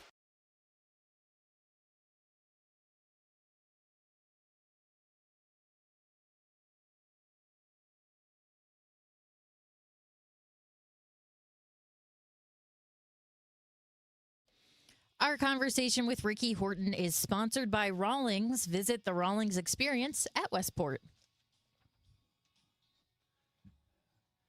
Welcome back, guys. DGS and KMOX. Time to talk to our pal Ricky Horton. Hey, Rick. Hey, Dave. How are you today? Not too bad. I need to I've been to Pittsburgh. That's where Bolger's from. I've been with him a few times. Cool city. Very St. Louis-esque to me. But I've never been to the ballpark, and I hear it's one of the most beautiful. Oh, well, I'm actually sitting in the broadcast booth right now looking out over Clementi Bridge and downtown Pittsburgh, which is on the South Shore. We're on the North Shore where the stadium is and the football stadium is. And they've got hockey on the other side of the bridge over the Clementi Bridge, and they've got a park at the edge where the rivers meet. I mean, there's a lot happening. It's a great walking city. You'll love it. But being in the ballpark, to me, is one of my favorite parts of this city because it's just fun. They have great sight lines here. And it's nice to see them. I was a long time. I was like a Willie Stargell guy. Yeah, so boy. I love the old Pirates. That was my first bet of my life when I was 8 years old. I bet on that World Series on We Are Family to win it. Would you bet a nickel? I mean, what'd you have when you were 8? It was a silver dollar, and I bet my babysitter. What are you, Abraham Lincoln? I bet my babysitter a silver dollar because she was a Orioles fan. Her family was from Baltimore, and I'm like, Can't no, bet the Pirates Pops. are going to win. Yep. That is So cute. Pops won the MVP that year, Yeah. along with. I mean, he was along with Keith Hernandez, if I'm not mistaken. I think they were co-MVPs. But Pops was he was one of those guys that he coached for a long time during my era, and he was one of the most friendly coaches, talking to the opposition. And I was like, occasionally I'd say, I'm talking to Willie Stargell. I mean, it was one of those guys that was such a big, bigger than life type guy. And his jersey is retired. He's got a statue outside the ballpark here, and just kind of walked through the statues and the retired numbers earlier today. And it's quite a sight. I'm not over Wheeler. 8-year-old Wheeler's like, pardon me, babysitter. At least is it? I have a golden doubloon from a Spanish galleon. Dave, you probably remember, but in that time period, silver dollars were a thing. Yeah. They were a big thing. And when you were a kid and you got one, and that was the bet. I'm sure the babysitter said, you all aren't paying me enough if I'm going to be losing bets to this 8-year-old. No kidding. That was doubled my money thanks to Jenny. Rick and Wheels lost a couple of managers this week. Kind of How about surprising to me. What do you guys think? Well, I guess I'm not fully surprised because it's about that time of year when something happens and people are underachieving. But I guess Rob Thompson, well, both of them are surprised because they come from such a good background of having won in the cities that they were managing. So, honestly, everybody that's in this game, whether you're playing or managing, coaching, no matter what you're doing, it's kind of, what have you done for me lately? And in both of these cases, these guys, despite their kind of background, their teams are off to terrible starts. And it might not be done yet. There might be one or two others. Yeah, the Mets, there have been rumors about Carlos Mendoza, but even people around the Mets, I heard a couple reports today, one of their TV guys was talking about it, that they don't want to fire him. Like the front office, there's alignment there. I think what we're seeing, Rick, in some of these cases, like this has been widely reported about Alex Cora in Boston, is that he and Craig Breslow were not on the same page. Right. And if you're not on the same page with your boss and the team is going badly, that's your recipe for getting let go, whether it's justified or not. Yeah, and that's where baseball is right now, as we all know. I mean, there was a time where the page was defined by the manager. Now the page is defined by other people, and you have to be on the page of other people. And if you're seeing something in that clubhouse that they're not seeing, well, hang with them. I mean, I think that's bad, actually. I'm not a big fan of that. I think, you think about the general managers that I was around, and around some really good ones, Dal Maxfield, Joe McDonald, and just those guys were kind of, even Walt Jocketty. Walt Jocketty felt like his job was to go out and get great players and then say, okay, you're on your own. Here are the keys. You run with it. And, not so much meddling in with who plays and who should be playing and all that. And, again, it is what it is. I think it's happening everywhere. So I'm not, I can't fight against City Hall, but I do feel bad for these guys that they came to that kind of clash. It definitely shows you one thing, if in this case, when you have the second highest payroll in the sport, the third highest payroll in the sport, the fourth highest payroll, and you're underachieving, there's a lot of pressure. Yeah, well, but that's no different in New York. I mean, you could say no matter whose fault it is. 100%. I mean, New York's doing worse than those two teams are, and you can also, I think, make the argument that they've spent more money too, and so more high profile, more hype, all that stuff. And it's interesting that two of the teams are in the National League East. I thought the National League East would be kind of the stud division where they went around beating up on everybody, but the Central Division, the Cardinals division, actually has all teams playing over 500, and as currently, and it's it's early, but currently in late April, it's the best division in baseball. Yep. So I know here at KMOX we're all accused of being homers, but I will say this, and last night's a great example. This Cardinal team is giving me as much fun early in the season as any team I can remember, in the recent past. There's no question, and I'm a homer too. And when people call me one, I just say thank you. And so I'm a homer, and I'm having fun. And if you don't want to have fun with me, that's okay. Do what you want to do. But the point is that you kind of have to be not paying attention to think that this team isn't fun. If you've seen them play, now you can read about them or hear what somebody said about what somebody said, and that's not actually experiencing what this team looks like, what J.J. Weatherholt plays like, and the way guys are hustling and hitting the cutoff. They're not making kind of sophomoric mistakes, which you would expect young teams to do, but they've been coached up as well as they can coach. They're going to be human. They're going to make mistakes, but honestly, the Cardinals are making less mistakes in those kind of fundamental things than the teams that we're playing. It's a fascinating thing to watch, and look, every team has its own dynamic, right? And a lot of that has to do with what how things are going. I'm sure. I mean, I would love to hear if you don't have to give names or anything, but I'm sure you've had experiences where a clubhouse is run by certain guys, or it's a veteran clubhouse, but the veterans are really struggling, and it's hard to be like, here, come follow me when you feel like you're not doing your job and you're struggling, where this is a group of young guys all with the enthusiasm, like, we need to show that we belong here for the long term, that we're big leaguers and we're going to take advantage of this. Yeah, the veterans that used to run the clubhouse back in my era, and again, we're going back 40 years, so that era doesn't really matter anymore. It's passé. But just to explain the experience, and I would say even 30 years ago, maybe 20 years ago, the veterans that ran the team weren't necessarily your everyday players. They were the guys who were bench players who'd been around, and they're playing for 14 years in the big leagues because they are good at helping young people, and they might be hitting 190, or maybe their ERA is over 5. It kind of matters, but it kind of doesn't, because they're the guys that are still going to have the presence in that clubhouse. It's not about their ability, but I do think now that has changed, and maybe it's because they're more mobility from team to team, and et cetera, with free agency issues and not having as many veteran players to begin with. But it is definitely an area of the game that's changed. How about that ball Burley hit down third base?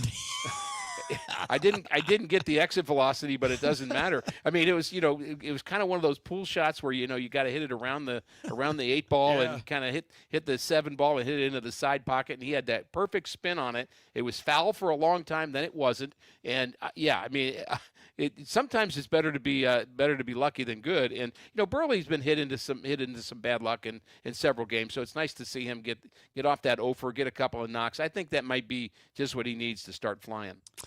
Go ahead, Will. That was the funny part, right? It was funny that the no-hitter gets broken up with a dribbler, and Burley gets 2 hits that maybe traveled 120 feet combined. Right. But then you get out there, and your number 9 hole hitter, one of your bottom-of-the-order guys in Pages, hits a home run, a big home run in the 9th inning, and then Weatherholt does it again. I mean, he's something, man. I mean, he's on pace for 30 home runs. He's been one of the best defensive second basemen in the sport. He's getting on base at a crazy clip. It's been so much fun to watch him just be so good. Yeah, well, the last few days they've had the NFL draft here in Pittsburgh. The Penguins were playing last night on the other side of the river, so there were not a lot of people in the ballpark last night, and about half of them, I think, have J.J. Weatherholt on their speed dial. I mean, they're all his friends and family that were here. He's from not far from here, so for him to hit that home run was storybook, really. I mean, if it was in front of 40,000 people, that would have been more exciting. I noticed him at the end of the game. Everybody was gone.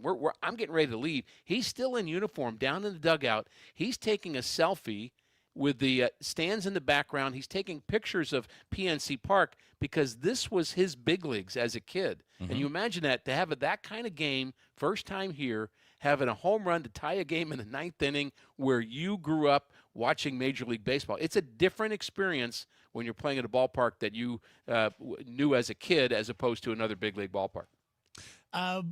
Rick, what is JJ like? He seems like a sweet, respectful, kind of old school, mannerly guy.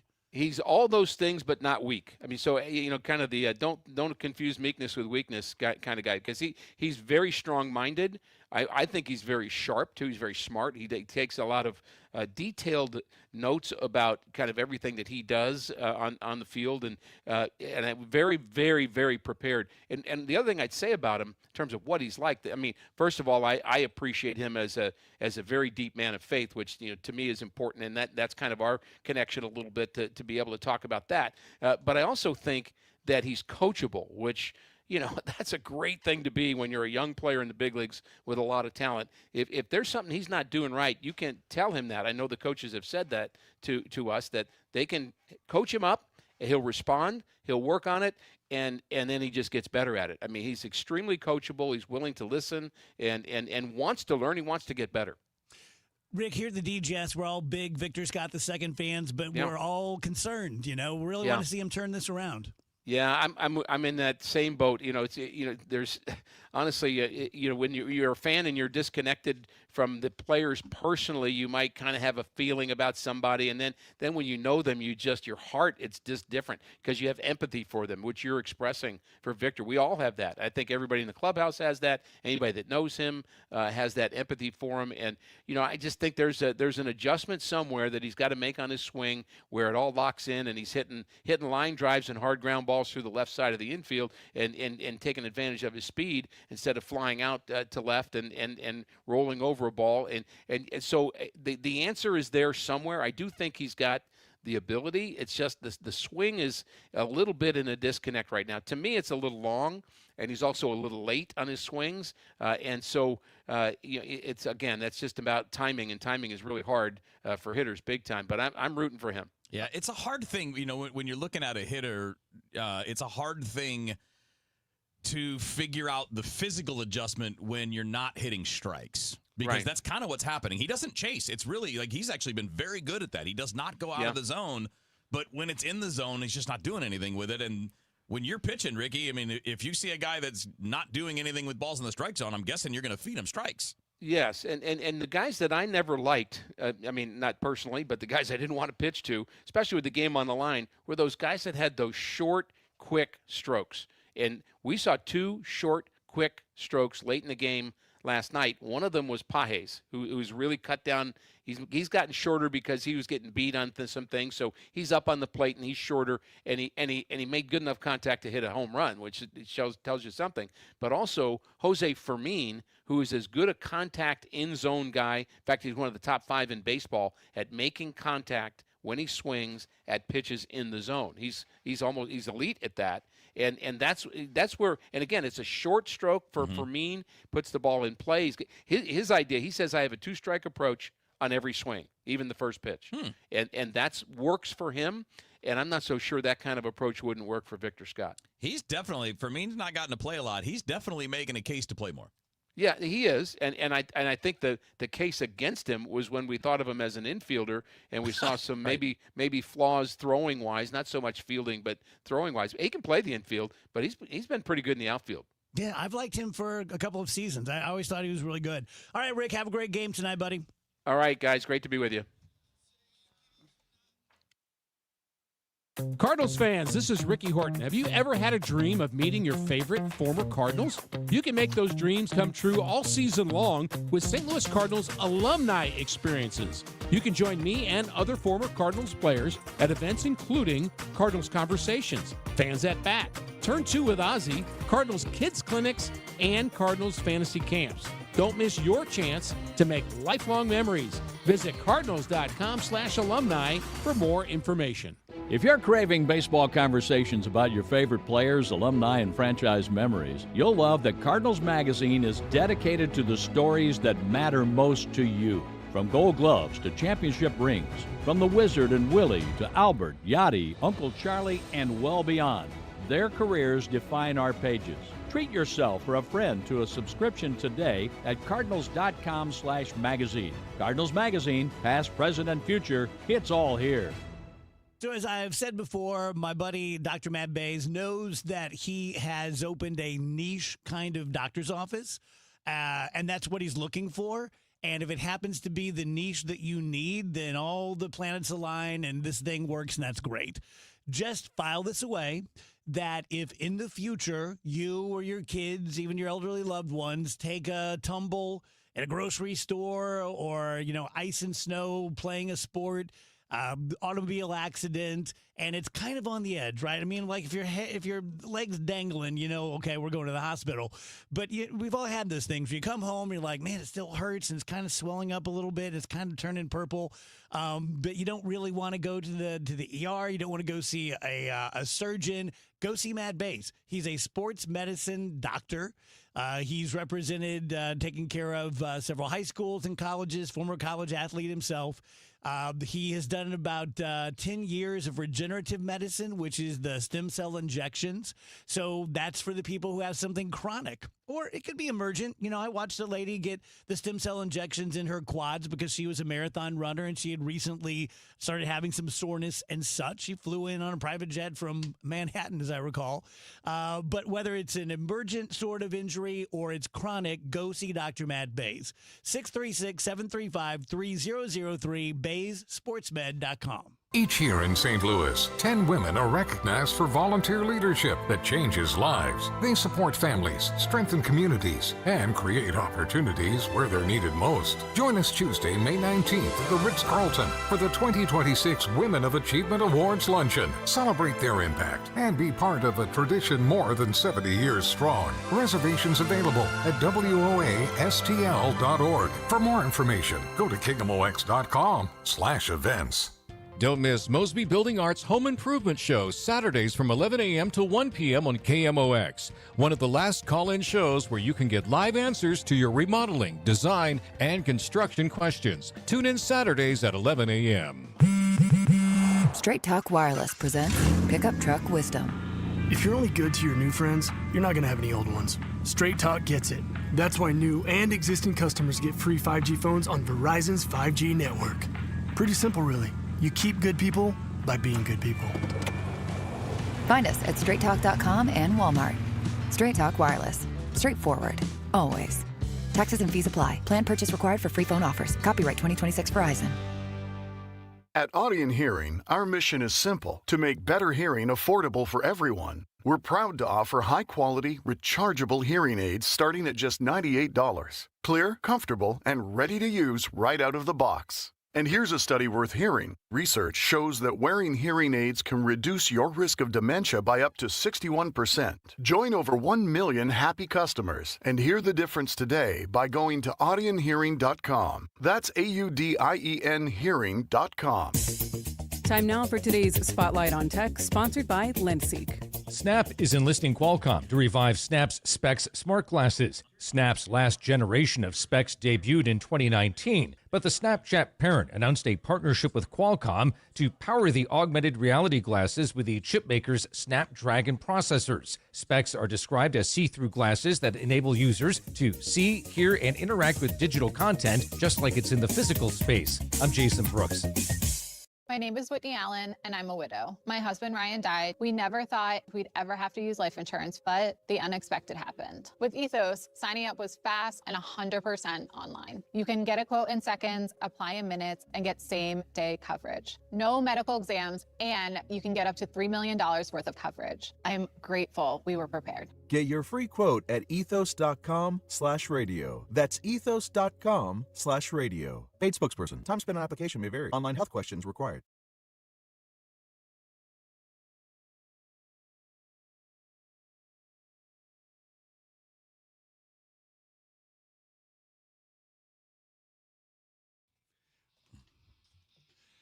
Welcome back, guys. DGS on KMOX. A few minutes shy of 3 p.m. St. Louis County prosecutor and friend of the show, Melissa Price Smith, will be live in studio at the top of the hour. Did you lose what you were going to say? No, that's the problem. Uh-oh. No, You it's want to just- say something you shouldn't say? Yes, but it's always, but it's also too big of an issue. I'll just say this. I'll go ahead and just say it. Is going corporate necessarily most of the time bad? Like, I was talking to Steve Moore, my boss, and he's been in radio longer than me, but not a whole bunch. And I said, remember back when we started, we thought radio was corporate? And it's just so much more corporate now. My company's recently took a turn that way, and I had a bitter pill to swallow personally based on it. So maybe I'm a little bit, my ass is a little bit chapped. But I've never heard anyone say, like, man, things are really going corporate in my industry. Right on. Corporate can have a lot of advantages. I know people who are in industries where it's kind of split between like a privately owned, businesses and then like corporate entities that own lots of those businesses. And the person I'm thinking of in particular actually really prefers working in the corporate environment because there's a lot more structure. There are things like HR protections, and there's also like guarantees that you'll be paid in most situations, whereas like a family-owned or privately owned thing could be like, oh, sorry, we actually can't afford to pay you guys. Paycheck's going to be like 3 months late. Sorry. And obviously that is like, a huge problem when it's, your job. And I just think that, corporate has very bad connotations in a lot of situations, but I think largely it doesn't necessarily mean horrible. I love that you were just making a very intelligent, salient point about corporatism, and Maria Kina from the newsroom was standing behind you like the Babadook. Mm-hmm. I had to whip around and say, just 1 second, sorry. Okay, I'm gonna talk to her. I love Andrew. Our craving for food peaks at what time? 3 p.m. Speaking for myself. Oh, 9 p.m. That's a really good guess. 3:42 p.m. Ooh. Oh. So if you think it's now, you just Just now wait you till just wait. 3:42. Yeah, wait 3:42. 45 minutes. I'm an 8 p.m.er, Yeah. but that could be because of my gummies. Oh. Like I was never ever a pothead, and people be like, the munchies good, yeah, whatever, and it was just completely lost on me. But now I find myself at 8:30 going like, boy, I know I've already had dinner, but a Whopper sure does. Taco Bell. You know what sounds fun? I'll make a run for the border. Certainly fix what I got going. Tell you guys about my good friend John Moriarty at E3 Wealth. God, I don't even know how long I've known John. 20 years maybe. Fellow baseball player, great guy. Sort of like what Ricky Horton was saying about Weatherholt. Don't confuse his affability, his charm, his politeness and courtesy with being weak or being not aggressive. He makes his money being appropriately aggressive on behalf of his clients, business owners and entrepreneurs, with the IRS, with other businesses, trying to sell a business, trying to acquire a business. He is a financial planner and business coach for businesses and entrepreneurs, and people love him. All you have to do to see if he fits with you and you guys get along and you kind of have the same sort of levels of this is what we're looking to do, just go to e3wealth.com, go in for a meeting, meet him at Spencer's in Kirkwood for some pancakes and see where it goes. That's e3wealth.com. It seems like just yesterday when I captured my son's first steps or when we recorded his soccer games on VHS tapes. Those moments are gone. But the old home movies and pictures don't need to be. That's why my son created Legacy Box. That's right, Mom. Over 1 million families have used Legacy Box to digitally preserve their old home movies and photos. Simply fill Legacy Box with your old camcorder tapes, film, and photos. They will professionally digitize and send them back on DVDs, thumb drive, or the cloud. With Mother's Day around the corner, it's the perfect time to get your Legacy Box and save your family's history. After all, few things are as important as protecting your precious memories. Give your mom a Mother's Day present she'll never forget. Take advantage of our Mother's Day sale, which starts now. It's our best deal of the year. Save up to 60% off. Visit legacybox.com/radio, and for a limited time, get an incredible 60% off your order. That's legacybox.com/radio for 60% off. legacybox.com/radio. Why would life-saving care require a membership? In a real emergency, are you reaching for your wallet or your phone to call 911? And what if the member helicopter isn't the closest one? What if they don't carry blood on board? What if those differences matter? They do. Arch Air Medical Service is proud to serve Effingham and surrounding communities with life-saving air medical care. Our highly trained crews deliver advanced medicine in the air because when seconds count, capability matters more than a card in your wallet. Plus, we're part of Air Methods, the nation's largest air medical provider. Worried about cost? Here's the truth. The No Surprises Act protects patients with private insurance from unexpected out-of-network air ambulance bills. You'll only pay your in-network copay, coinsurance, or deductible. If you have Medicare or Medicaid, similar protections apply. Providers cannot bill beyond those limits. That means no air medical membership is needed. Learn more at airmethods.com. Copays, coinsurance, and deductibles are set by insurance providers, not Air Methods. Terms and costs may vary. Contact your insurer for details. Siteman Cancer Center Spotlight, and we are discussing esophageal cancer with Dr. Raymond Jin. We're starting a program here in the upper GI space called PREVENT. That's the acronym, and it's really aimed at trying to detect these cancers early and even to kind of, reverse them and understand kind of the science behind why they form. Siteman Cancer Center, national leaders in cancer. For more information, visit siteman.washu.edu. This is Congressman Bob Onder. Americans demanded border security, and House Republicans delivered. According to the Department of Homeland Security, for 10 consecutive months, U.S. Customs and Border Protection has reported 0 illegal aliens released at the border. I'm proud to have worked with the Trump administration to secure our southern border and uphold our immigration laws, and will keep fighting to advance strong policies that protect Missourians and keep America safe. Paid for by official funds authorized by the House of Representatives. The trusted voice of St. Louis. KMOX AM St. Louis. KMOX FM Hazelwood. Always live on the free Odyssey app. Just before 3 o'clock, we've got a cloudy sky right now, 66 degrees downtown at the Arch. We've got a severe thunderstorm watch that has been issued until 9 p.m. for Washington and Jefferson counties. That is a watch, not a warning. Ameren, Missouri, reporting about 13,000 people still without power in the St. Louis area. Most of those from Ellisville, Eureka, Baldwin, Clarkson Valley, Maryland Heights, University City, and much of North County. In Illinois, the number is much lower, just over 3,700. Many of those in the Trenton, Germantown area, which were hit hard by the storms last night. Customers still without power also around Swansea and Belleville.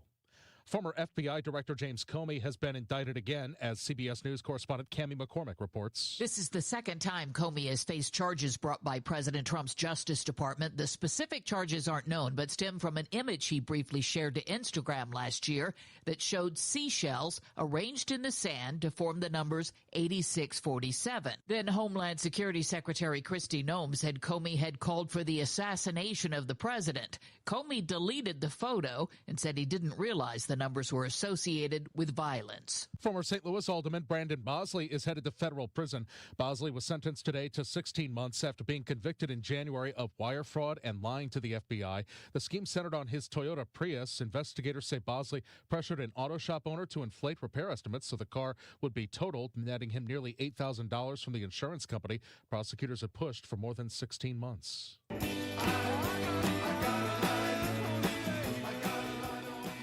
Drones, the latest effort to enhance emergency response from St. Charles County Police. But Police Chief Kurt Frizz says the county already has a robust drone operation. This is kind of the next evolution of drone operations for law enforcement. It's a drone as first responder. So these will be at fixed base stations.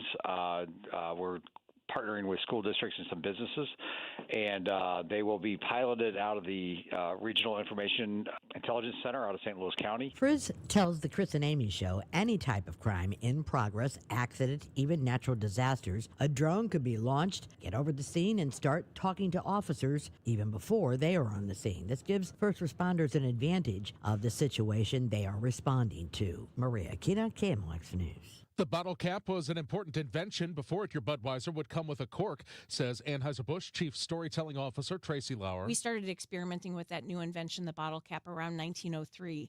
and then switched solely to the bottle cap about 1913. Aluminum cans really didn't come out until the 1960s when beer was canned for the very first time in 1936 for Anheuser-Busch, for Budweiser specifically. They were steel cans. Lauer also takes care of the archives. She says there was so much there after 150 years. Among her favorite things are all the photos of workers from over the years. A century ago, it might have been the only photo of themselves a person ever had. The 150th Budweiser anniversary celebration at the brewery is May 17th. From the business desk, the FCC plans an early review of the Disney broadcast licenses for the ABC stations it owns. The review is part of the investigation initiated by FCC Chairman Brendan Carr into Disney's diversity, equity, and inclusion practices. Correspondent Kelly O'Grady explains how the probe could impact those stations. You would expect many of these stations to push back, go to court over this.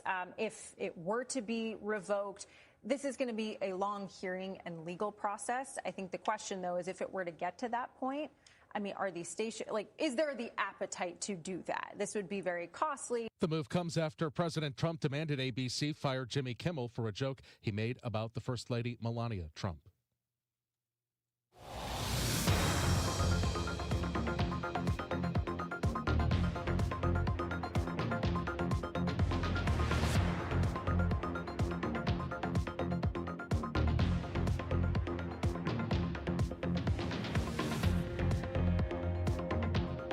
We've got a stalled vehicle 70 West at Route A on the right shoulder. Emergency vehicles just moving out 70 West at 5th Street. It's a pretty quiet Tuesday weather-wise, but a secondary cool front will be coming by late today into the evening. Non-severe storms, so let's call it partly sunny. The bulk of the day is dry. A couple of showers, couple of non-severe thunderstorms late in the afternoon. 72 northwest flow. That northwest flow really gets established overnight with scattered showers and thunderstorms. 50 Wednesday, sunny, nice, cool, northwest flow 68, 44 and clear and chilly Wednesday night. Thursday, sunny and 68 degrees. From the Saliga Heating and Cooling Weather Center, I'm meteorologist Dave Murray on 104.1 FM, KMOX. Cloudy sky, 66 degrees downtown at the Arch, sponsored by Sandberg Phoenix Law Firm. Let's get an update of the St. Louis Business Index to Stiefel and Scott Bedell. Good afternoon, Michael. Hello, everyone.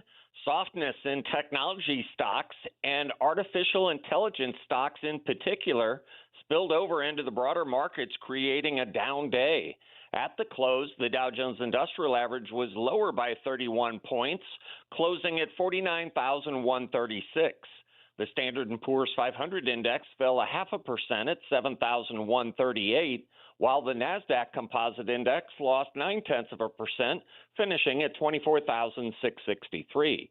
The Bloomberg St. Louis Stock Index didn't escape the selling today, dropping 0.3% at 1,713. In local action, Stiefel Financial added 0.5% at $78.14. Anheuser-Busch gained 1.5% to $74.46. Centene jumped a little less than 14%. They finish at $49.57.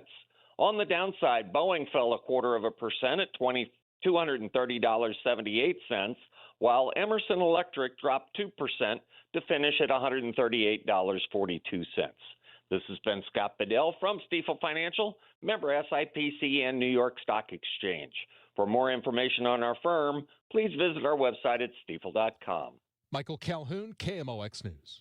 Sandberg Phoenix serves your business in litigation, intellectual property, and products liability. We're more than a law firm. We're committed to your success. Learn more at sandbergphoenix.com. The choice of a lawyer is an important decision and should not be based solely on advertising.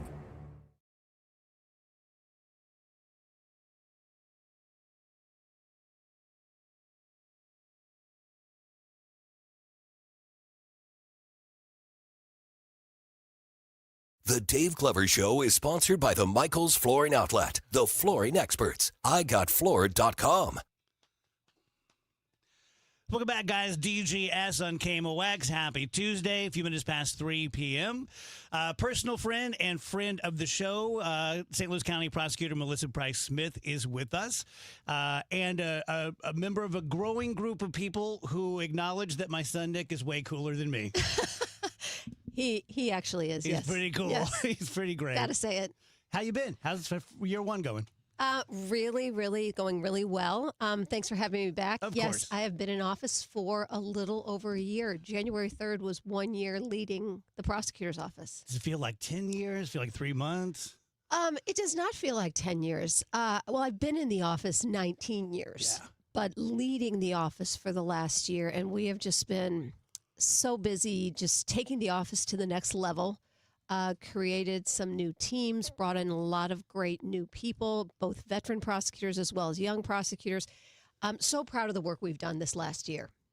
What was it like going from 19 years of working your way up to being the boss? That had to be kind of weird. It was extremely weird. And the majority of those years, although I did all types of crime, the majority of those years I prosecuted sexual assault and child abuse cases. So those cases were my heart. I mean, they still are. It was an honor to work on those cases with the victims were the bravest people that I've ever met. So I really thought that I would work on those type of cases for the rest of my career. But as you all know, I was appointed by the governor a year and a half ago to finish Wesley Bell's term, and it has been such an honor because it's not me, it's us. The people in our office are all incredible, and we have all really worked hard to take the office to the next level. Yeah, you have a good team. Great team. Yeah, we really do. And you are facing re-election? Yes, so I've never had to run for election because I was appointed by the governor. But yes, so the primary is in August, so we're hoping everybody gets out there in August for the primary and pulls a Democratic ticket and votes. And then I hope to be on the ballot in November. But the primary, August 4th, is really the one that will determine it for me. We're all learning that, aren't we? Yes, we are. Yeah, I mean, Hancock and Kelly have been saying that to us for 5 years. And it finally got to me like, oh, okay. And I've never voted. In my memory, I've never voted in a primary. I'm going to change that. Oh, please do. Please do. Yeah, because it's very important that people get out there and do it because that's the determining factor, August 4th. Yeah. So 1 year in, and I remember back when you were appointed but hadn't really taken office and you were on the show and we were talking and you wanted to do this and this and this. What of those things have you done and are most proud of? So the day I was sworn in, January 3rd of 25, we reinstated our violent crime unit that afternoon. Very, very proud of that. And that is the number one step we had to take. That unit had been suspended 2 years before, but we had to take that step in order to get violent offenders off the streets. We also created a homicide unit. We have 270 pending homicide cases in our office right now. So we created a homicide unit. We recruited 4 veteran prosecutors from the U.S. Attorney's Office to come to our office and help us build that homicide unit and train our young lawyers. Yeah. We created a hospital violence unit. I had not realized, I was taught by a very special nurse who was a victim on one of my cases a few years ago that our healthcare workers are assaulted quite frequently. About 55% of healthcare workers report being assaulted on the job. But for years, it has been seen as a job hazard. So we created a dedicated hospital violence unit to protect our healthcare workers and hold those accountable who think it's okay to assault healthcare workers. We also expanded our sexual assault child abuse unit. It's now called Special Victims Unit because under that umbrella, we now included elder abuse. Those cases also need a specialized team. They need specialized attention. Both vulnerable. Oh, absolutely. We have created a cold case unit because we're very aware that cases that go unsolved, there are families and victims out there that they don't have the closure. So we look at cold cases in cooperation with police departments because we want to bring, though, even if it's been years, 10, 20, 30 years, we still want to bring those families closure. We have also increased our treatment court and diversion. We've doubled it. We've doubled the amount of attorneys that work in those areas because we know how very important it truly is. And we have increased our community outreach 1,000%. The more we get out into the community and talk and listen, the better community we'll have. And we also speak to high schools a lot. I think the more we speak to young people, if we can help one young person avoid ever being in the criminal justice system, it's worth it. You've accomplished more in 8 or 9 months than I've accomplished in 61 years. I'm just thinking, like, you got to be so tired. You need to go to Florida or something. I have a weird question for you, and I'm not trying to in any way trap you here or there, but you spent your career dealing with people who commit crimes. And I'm not talking about, they all have beady eyes. Like, is there any commonality that, like, Oh, yeah. I see this over and over again, like bad childhoods and this and this. Like, you could go into a sociology class and talk about this. Yeah, or I could be the subject of a sociology. They could study Yeah, study my right, brain. right. No, I think the scariest thing for anybody who does this type of work or who's in any type of law enforcement realizes that there is no commonality. That's that they scary. they look like the rest of us. That's they walk scary. amongst us. And I think that's what's the most scary. And, you know, an interesting thing about that question, years ago, when people would ask me when I was doing just the sexual assault cases, they would ask me, does it ever affect you? Does it ever mess you up? And for some reason, I thought in order to appear strong, I would always say no, it doesn't. And in the last few years, I've realized it's not strong to say no. It's strong to say yes. And because of that, we're actually creating a wellness unit in our office because I realize if I would say no, it doesn't affect me. I realize probably a lot of our young prosecutors feel the same. So now we're creating a wellness unit too because we want to take care of our own people too who are doing this type of work. Good for you. That's real strength. Thank you. I get that. I totally get that. You want to seem tough, and then you think that's not tough. That's exactly. It's being disassociated. Exactly. Or something like that. Yeah. Rach, Wheels, jump in here anywhere you want. Yeah, Melissa, I wanted to ask about the second grand jury. As I understand, this is a way to speed up cases, and 2026 is going to be like the first full year of having the second grand jury. Just kind of tell the KMOX audience the benefits of that and what you've seen so far. Well, first of all, the short version, any felony case that's issued has to have a probable cause hearing, either a preliminary hearing or a grand jury. Our grand jury generally hears all sexual assault cases, a lot of domestic violence cases, all homicides, undercover cop cases, multiple defendant cases. However, the grand jurors, there are 12 of them. They meet for, their term is about 12 weeks. They meet once a week, all day, and they hear some of the worst cases. So we met with the judges in St. Louis County, and we all agreed the importance of creating a second grand jury. So now we have 2 grand juries a week, each who meet all day, which has literally doubled the speed at which cases can move through our system. And we're talking to St. Louis County Prosecutor Melissa Price-Smith. Melissa, do you believe that you're able to maybe see like a blind spot there and come up with these solutions because you have spent so much time working for this office? You know, I do. And when I threw my hat in for this role of leadership, of leading this office, I know I've said this before and probably on this show, it wasn't me who stepped up. It was us. It was me and my colleagues because we had all been in the office for years and we all felt strongly that we wanted someone to lead the office who had worked in every area, who knew what systems, policies in the office worked and what didn't work. We wanted somebody who wanted to stay in the office, wasn't going to use it as a political springboard. We also wanted somebody who had a lot of experience in the courtroom. I've had 40-plus felony jury trials. We wanted somebody who had won cases, and we also wanted somebody who had lost cases and knew what it was like to sit with a victim and, or worse, the parents of a victim after a loss. So my colleagues and I all felt strongly that whoever led our office next, and it was such an honor that it is me, be somebody who had been in the office and was a part of the office already and was acquainted with everybody and all of the teams and policies. Go ahead, Rach. Yeah, I mean, I'm sure those relationships are extremely important. When we're talking about relationships, we've talked before about, like, you have a great relationship with Gabe Gore here in the city. How has that kind of progressed, and how do you continue to work hand in hand on certain things? It's continued to progress really well. In fact, I was at 2 events with him today. We work very closely. We talk often about policies, teams, cases. Sometimes we'll have a defendant who has a case both in the city and the county. If we have a conflict, we will help each other out and take on those cases. We also are very aware that the same people who commit the crimes in the city commit the crimes in the county. They're not going to stop at the invisible line. But not only with Gabe Gore, I also work closely with Joe McCullough, Catherine Hanaway, Tom Albus, because it's a regional thing. And the more we all work together, the better it is for all of St. Louis. Mm-hmm. Let's talk about that. Last question, and it's about that. It'll be kind of an existential question, but doing what I've done for the past 25 years, you get a sense of the community. And I think it's fair to say that certainly in the city and in the county more than it has been, people are so focused on crime and focused on safety. And, well, that's why the city is in trouble, and that's why this and that's why that. For someone who's done it now for a couple of decades, you're now in charge of the county, help the audience feel better that we're making progress. We're getting there. Sure. I guarantee you we're making progress. In the past year, I am very confident we have brought this office to the next level in all the ways I've described it. But we are also just getting started. And we have such an incredibly dedicated team, from our 75 prosecutors to support staff to investigators to victim advocates. I mean, even the person who answers the phone is dedicated to making St. Louis County safer. So I will tell St. Louis County, we will not let you down. We will continue working hard to make St. Louis County safer every single day.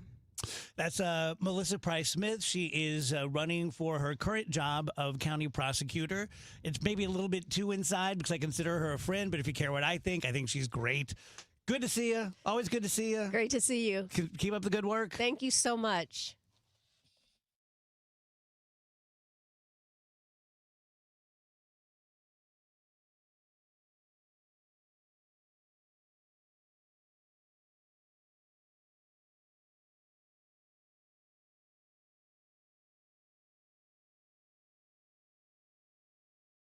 Are you looking for a podcast about pro football that doesn't put you to sleep with an avalanche of analytics or insult your fandom with brainless hot takes? Well, hi. I'm Dan Hansis. And I'm Mark Sessler. Oh, hi, Mark. And we're the hosts of Heed the Call, the NFL podcast you've been waiting your whole life for. Heed the Call covers every game, every storyline, everything that matters, and we do it all with a touch of mirth. Football is fun. Why shouldn't your football podcast be the same? Follow and listen to Heed the Call NFL podcast wherever you get your podcasts. One of life's greatest mysteries has finally been solved. Who let the dogs out? Spruce, spruce, spruce. It's Spruce, the weed and grass killer that's safe for use around people, pets, and bees. When used as directed, spray the leaves for visible results in just 1 hour, and dead weeds in just 1 day. You spray, they play. Spruce. Pet friendly, weed deadly. Find wherever weed killers are sold. In digital advertising, everyone talks about clicks, but clicks don't pay the bills. Sales do. Outcomes from Viant is a new way to advertise that prioritizes your bottom line. Our AI-driven technology looks past the noise to find the customers most likely to buy your product. It's smarter, faster, and designed for real-world results. It's smarter advertising made simple. Visit Viant.ai. Is life insurance on your list of New Year's resolutions? Now is the perfect time to add it. A buddy told me that securing life insurance sooner rather than later can help you lock in lower rates for years to come. So I added this to my list this year and got it done. I called SelectQuote and was shocked at how easy and affordable life insurance is. I'm 40 and got a $500,000 policy for $18 a month. My wife's also 40, and her $500,000 policy was only $16 a month. Plus, with SelectQuote's same-day coverage, no medical exam was required, and we were covered by the time we hung up. Checking this off my list felt great, but the peace of mind knowing my family is protected feels even better. Call SelectQuote at 1-800-280-5858 for your free quote today. That's 1-800-280-5858. Or go to SelectQuote.com. That's 1-800-280-5858. Details on example rate at SelectQuote.com. Don't let tax refund worries hold you back. File now with TurboTax on Intuit Credit Karma. They'll find every credit and deduction to help you get every refund dollar you deserve, or your money back. Start filing today in the Credit Karma app. One city, one voice. KMOX, the voice of St. Louis.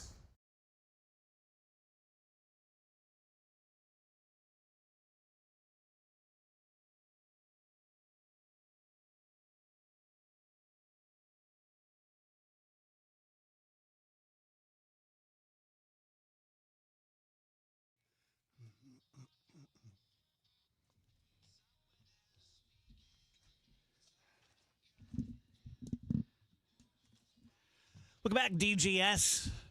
I always wonder if people who are on the stream watching us, because we really, I don't know, you guys, I forget they're watching us. I'll pick my nose or put my hands in my pants. I just ate a granola bar. Yeah, I mean, we're like family now. It's like, yeah, I'm going to fart. But I wonder if... Wait, that's okay? No, it's not. Why do you think Andrew's in that room? Well. It's the hot box. Well... I don't even like joking. I don't even like cracking this door open. It's a bad idea. Crack that door. Can I be honest with you?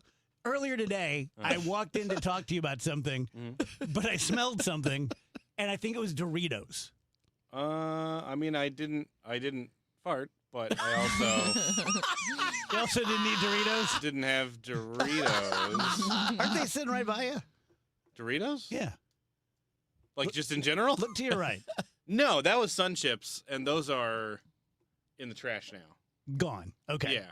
Those were honey barbecue Sun Chips, which it turns out were awesome, by the way. If anybody's- there you go. I was on the fence about eating those. Well, what I was going to say is I wonder if people watching us think, wow, there's a lot more to this, or if they're like, what a boondoggle these guys have. A bunch of nerds just sitting there. I think it's moment by moment because Sitting there doing nothing. Because it's kind of both, isn't it? Like sometimes it's so much more, and then other times it's like they're paying these fools. To me, here's the weird part too: is that it's like we have a guest in, right? Do I look at the guest and show people like the side of my head? Yeah. Do I stay looking at the camera? I don't know. It never seems like Yeah, it's we should all start doing that. Yeah, Instead I'm just of, gonna start talking to camera. Look right into the camera. Yeah, instead of looking at each other like around the room, we should just stare straight into the camera, so it looks like we're all looking at. Okay, guess now the let's audience. do a song Oh, like Kevin, they stop used to it. do I hate on it. Zoom during the pandemic. Did you hear that? Imagine all. Did you hear that Kid Rock got a ride in an Apache? Why? Because he's buddies with Pete Hegseth. Okay, that's great, but Now, this I mean, one, he probably could have gotten that without Pete's help. I don't think they should have flown to his house. Oh. That happened like a couple months ago. But I've flown in military vehicles because I knew someone. So I can't cast aspersions on that, but I'm not Kid Rock. Are Kid Rock and Bret Michael friends? I don't know. Bret Michaels. good Bret Michael. Bret Michael. Because I get them mixed up and I like think they're the same person. I bet Bret Michael would hate that. Bret Michael would really hate that. Kid Rock might not like it too much. Bret Michael thinks he's prettier than you. Yeah. And he's got like a chip on his shoulder, weirdly, too, if I recall correctly. Bret Michaels does? Yeah. Oh. Like he's kind of a. He's fine. Bret Michael's the one. No, with- yeah. Michael. Yeah. I've never heard of Bret Michaels. I don't know who that is. I don't know that person. Try this one out. Over the weekend, I was doing what everyone does. Go through Amazon.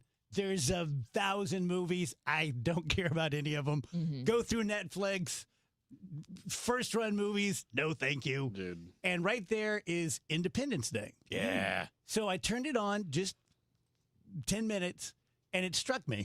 You know how I was saying, like, listen to me. Life was different before. I think whatever year that came out, mid-90s, I'm going to guess, that's the last time the world felt like the world to me. Like, if you see that movie. I get what you're saying. And just the production of the movie, the sensibilities of the people, it's like, oh, I remember that world. Will Smith wasn't a weirdo yet. Right? Yeah, it was 1996. Dead in the middle of what you're talking about. Yeah. I get you on the Netflix thing though. I like we tease Rachel about the like weird movies that she Hey, and at her least she's boyfriend watching watch. something. I Yeah, at am least I made a secretly choice. I'm Yeah. secretly so impressed with the decision making. Yeah, no, me because too. the worst curse that I can give myself is I kind of want to watch a movie tonight. That's it. There's no more night. I will spend 4 hours searching through apps and then watch nothing. Yeah.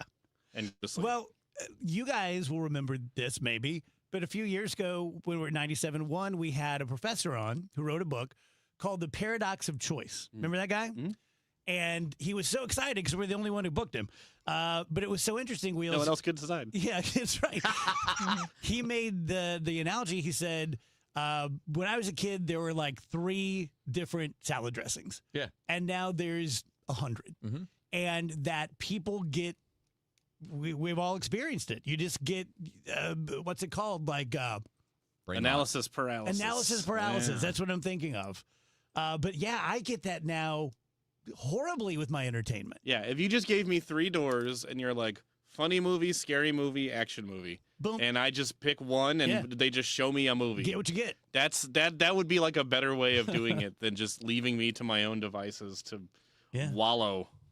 It's a weird concept. Well, think of people who use like the dating apps. It's the same thing there, I'm sure. Like, oh, this person's attractive to me, but I should keep swiping. There's probably someone better out there. Arguably way worse. Yeah. So Because that's like, your life and not like what movie you're going to It's the same thing if you check like Uber Eats or something. Like, if you were driving by that restaurant, it might sound way better than seeing it on your screen, but Yeah. just knowing you have the option. Mm-hmm. So we're all spoiled brats is the point, basically. Do you ever have analysis paralysis, Kevin? You've been quiet on this one. Not very often, no. You don't like scroll movies all night trying to find one? I mean, if I do it, it's for 5 minutes. Like, because I usually when I go into something, I have an idea of what I'm looking for. Do you like grab the first thing that looks good? And Sometimes you just go like, boom, let's go for it. If it's something I've never seen, yeah, usually. I respect it. It doesn't always last. Maybe it's 20 minutes and I'm done because I don't like it, but I'll go for it. I respect it. Nothing about him adds up.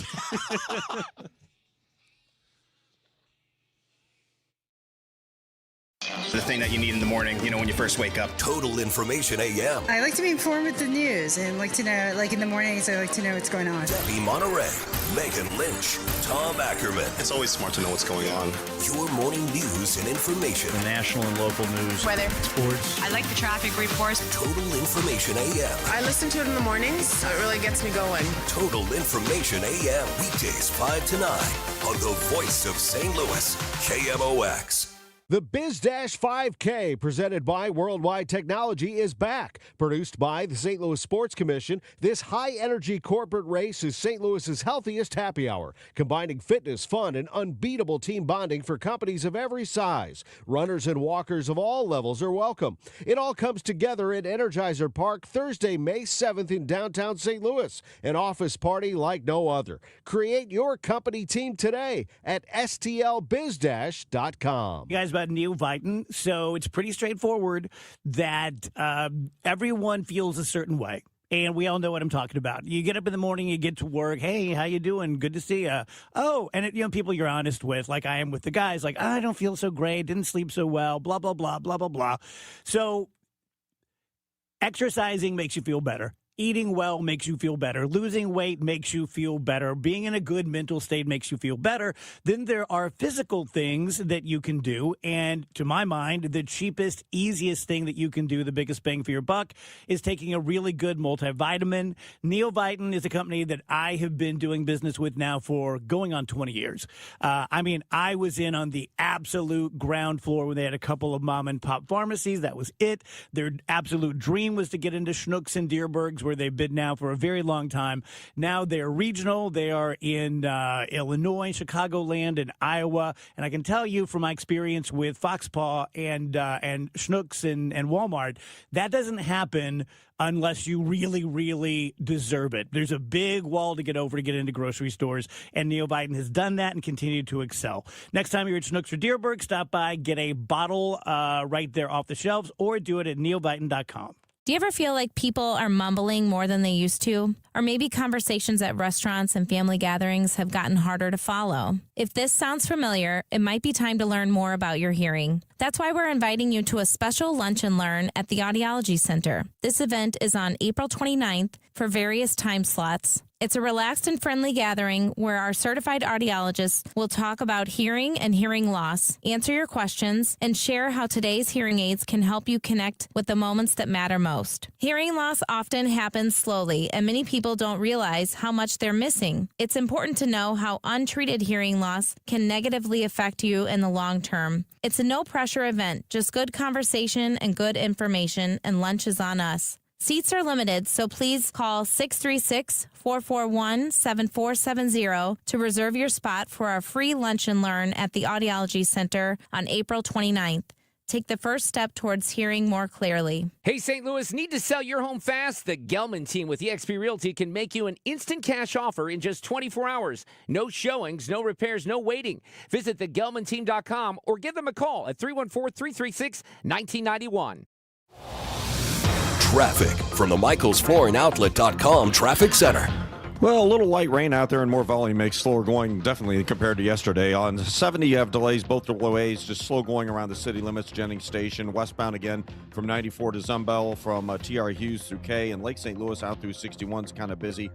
They cleared a crash we had at Warrenton, so things are better there now. Southbound 170 bogs down at Delmar. Westbound 64, that's backed up from Kings Highway out through about Big Bend, it's slow again. Clayton Warson out to 270, a little busy at Topgolf, and a couple of slowdowns from 364 to 70. South 270 from 364 to 64 slow, but backed up from there to Manchester, but it remains busy in pockets really all the way down to 55, just periodic slowdowns. 44 at Big Bend, a stall in the right lane, a little heavy there, and then the right lane's back up at Lindbergh out to 270. Southbound 55, not bad. The busiest part is around Highway Z. Westbound 44 is backed up downtown between the bridges. Route 3, it looks like we have a jam coming down from the Poplar Street Bridge to Queenie. Eastbound 70 east of the Mutual Veterans through Packers, and eastbound 64, 111 through 157, and westbound 50 through 159 is heavy on 64. I'm Roger Brand in the Michaels Flooring Outlet.com Traffic Center.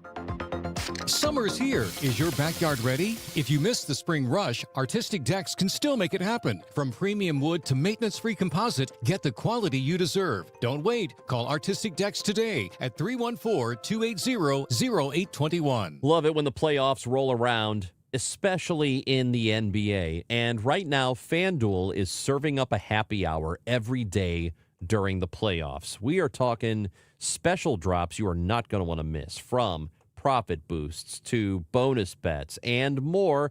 The best part, it happens every single day during the playoffs. So whether you're betting the early game or you're gearing up for prime time, just make sure to open the FanDuel app. It's very easy to use. It's intuitive, and you can see what's waiting for you today. Just go to FanDuel.com/Missouri to get started. That's FanDuel.com/Missouri. FanDuel, an official partner of the NBA. Must be 21 or over and present in Missouri. Opt-in required. Rewards are non-withdrawable. Restrictions apply, including bonus and token expiration, leg requirements, and max wager amount. Gambling problem? Call 1-800-GAMBLER. Tonight, the Cards, the Pirates. Ameren Total Access 445. First pitch 540. Cardinals Radio, 104.1 FM, KMOX.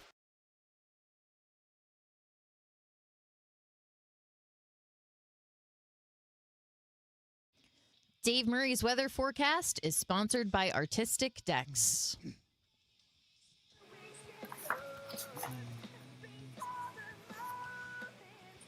Welcome back, guys. DGS and KMOX. Dave Murray's with us. If you want to go back and podcast the... Oops. Oh, sorry. 1 second.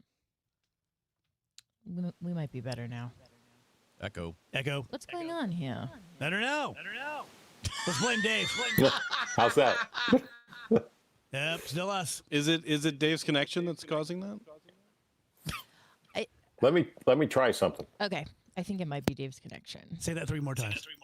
Oh, this is very strange. Okay, is that better? Yes, it is. Yes. How about that? Okay, I think I know what was going on. Did you have your on my headphone? end? Do you have your earbuds like right up next to the microphone? No, but I think there's a microphone Mhm. embedded in it. Oh, yeah. there you go. I Okay. think that's what's going on. Damn. We're all like, what's happening? What's happening? I was saying that the first segment, Dave was kind enough to join us today to talk about the media and weather and storms and hyperbole, and I thought it was a really good discussion. So you can go back and podcast that from right at the start at 1 p.m. Kind of dark out there now, Dave. Yeah, there's a secondary cold front coming through. It's right on schedule. Thunderstorms, severe weather is almost impossible to find. It's down around West Plains. That's probably about as close as that's going to get. But there's going to be rain around, scattered showers and thunderstorms this evening. Let's take it up probably to about 10, 11 o'clock this evening. There will be a couple of thunderstorms around, probably more like thunder showers. So there'll be some thunder, there'll be some lightning, there'll be some heavy downpours from time to time. But it's not a severe outbreak by any means. That opens up the northwest flow, really opens it up. It's gorgeous tomorrow. Sunny, nice, breezy from the northwest, low humidity, little cool, 68 degrees, 68 again on Thursday. Another little cold front comes by Thursday night. It's a dry front the way it's looking right now. So Friday's going to be sunny, but a little cooler, 62, 63 on Saturday, and then we jump to about 72 on Sunday. Overall, once we get rid of this rain tonight, pretty nice stretch of weather coming up.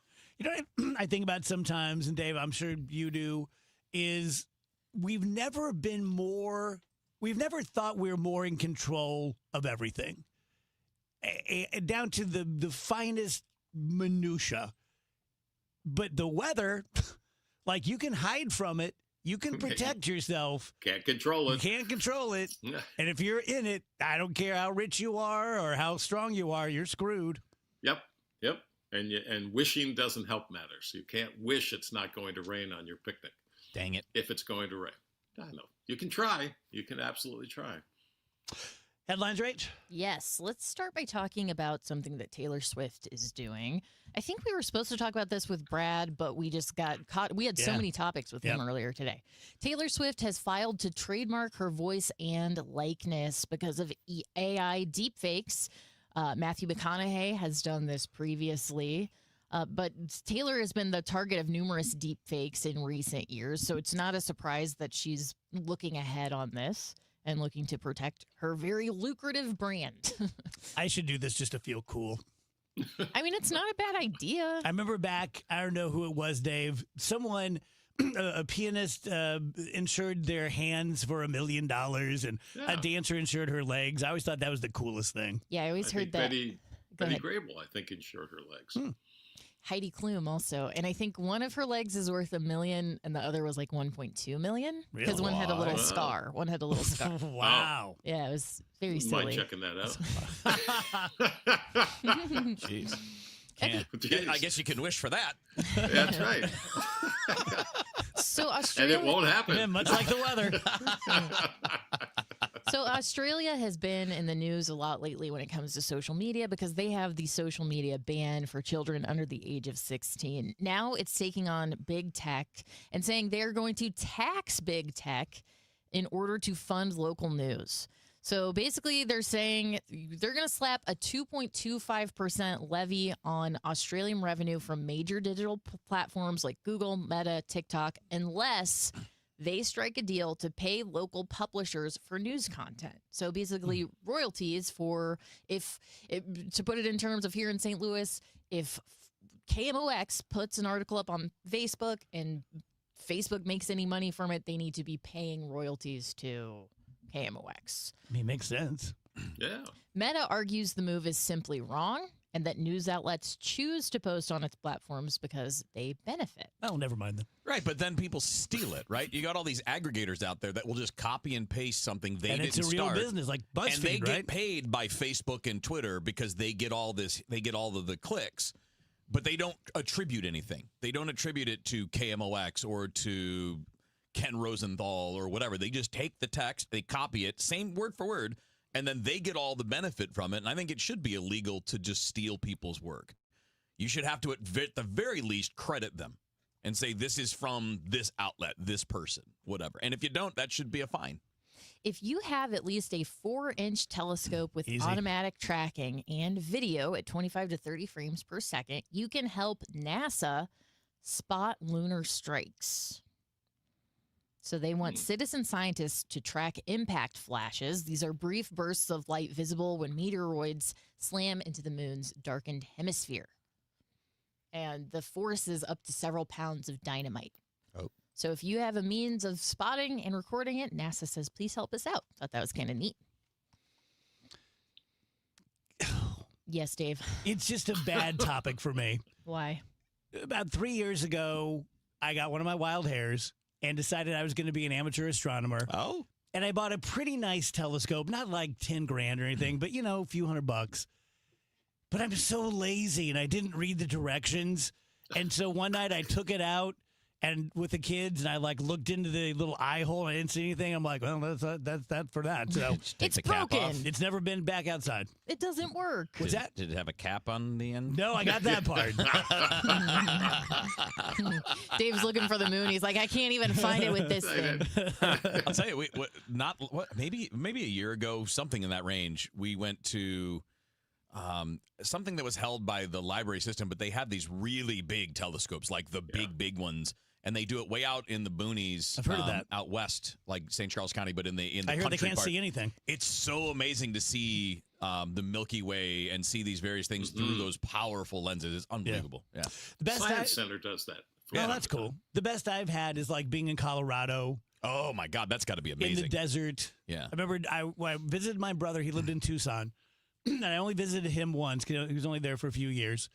And I flew into Phoenix late, and I rented a convertible, and I drove it down to Tucson. And true story, and I looked up at the sky, and I drove off the road. I'd never seen anything like that. Right. It's pretty amazing. You just have no idea. Amazing stuff. Yeah. You may be wondering what happened to all of those unserved meals at the White House Correspondents' Dinner. There's actually a little bit of a silver lining to this story. The Hilton ended up donating the 2,600 dinners that went unserved to some abused women and children shelters. Good. Yeah, so at least that Good. food didn't go to waste. No, that's and great. some I people know got to one enjoy meal some got nice eaten. food. Did you see my guy? What guy? There's Yes. an older bald guy. Yes. who's Oh, a- yeah, I did see that. He's an agent. And when it was going down, I mean, people are on their knees and he's eating a salad, just looking around. Just very slowly Yeah. eating his food. But it was such a good salad.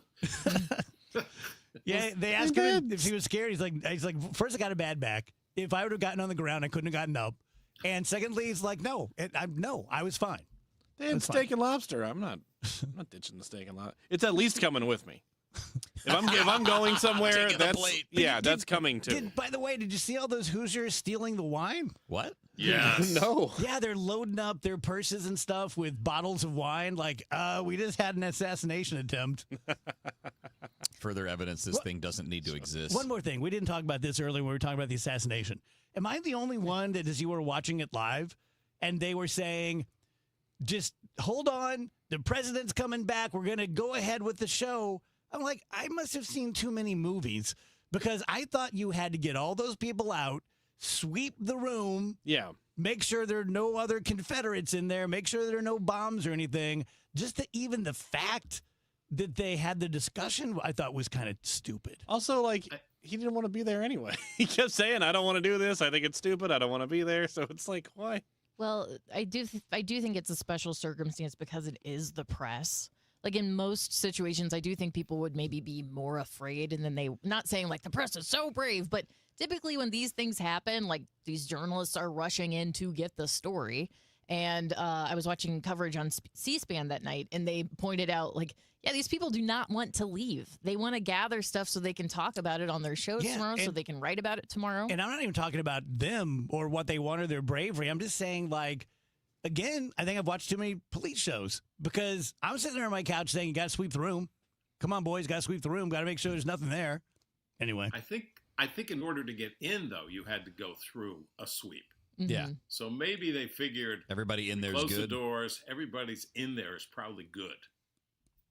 I don't know. What do I know? I'm a weather guy. That seems reasonable, though. Well, since we're talking about this, the White House White House Chief of Staff Susie Wiles is pulling top security officials into a meeting this week to look at what needs tightening when it comes to security surrounding the president, especially ahead of these America 250 celebrations. It's just going to be a lot of large crowds this summer, and I think that's probably a good idea to reevaluate some things. Yep. One more story for you guys. Caitlin Clark is publishing a children's book based on her life called Extraordinary, a little extra to reach big dreams. So it's a message about the importance of effort and support. I should write one that's called, like, You're Effed. I just need to tell you. Don't get your hopes up, kids. Good luck, stupid. Thank you, Dave. All right.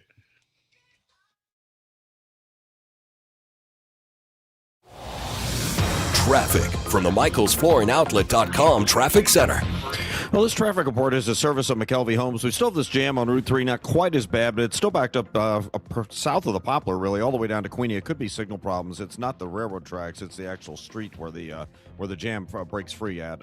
If you're headed that way right now, just be advised. Westbound 64, approaching Kings Highway, is jammed out to Clayton Skinker. It's slow most of the way to Big Bend. It's slow about midway from McKnight to Lindbergh, and that goes all the way out through to 70, a little busy around Topgolf, and 364 out to 70, there's heavier traffic. South 170 backs up Olive down to 64. Westbound 70, slow at the city limits. There's some slow stuff from 5th Street out to about Zumbel, from 79 out through K, and then Lake St. Louis out through 61. Just the rain, the weather certainly impacting a lot of these drives. Southbound 270 is on the brakes. south of 364 down to Manchester, but it remains slow in stretches most of the way down to 55. 44 west of Elmont through toward Big Bend. We had a stall in the right lane there earlier. Southbound 55, Gasconade Bates and north of Z across the Joachim Creek is slow. Eastbound 70 jams east of the Musial Veterans. Eastbound 70 is also backed up on the Missouri side. Salisbury onto 44 over to the Poplar, and eastbound 64, 111 to 157 is on the brakes as well. The McKelvey Home Spring Event is one of the year's best offers. They've had it, the best offer they've had in years. Rates as low as 4.75% and savings of up to $124,000 on move-in ready homes. The event ends May 31st. Schedule your tour today at McKelveyHomes.com and move up to McKelvey. I'm Roger Brand in the Michaels Flooring Outlet.com Traffic Center. Beat the spring cleaning rush at Zero Res. This week, buy one room of carpet, get one cleaned for free. Unlimited rooms and whole system air duct cleaning for just $599. Visit ZeroResSTL.com. That's ZeroResSTL.com. Get ready to laugh out loud, St. Louis. The outrageous Broadway hit Spam-A-Lot is riding into the fabulous Fox Theater May 5th through the 17th. From the twisted minds of Monty Python, this Tony Award-winning musical brings you killer rabbits, dancing knights, and non-stop hilarity. It's the legend of King Arthur like you've never seen it before. More information can be found at KMOX.com/events.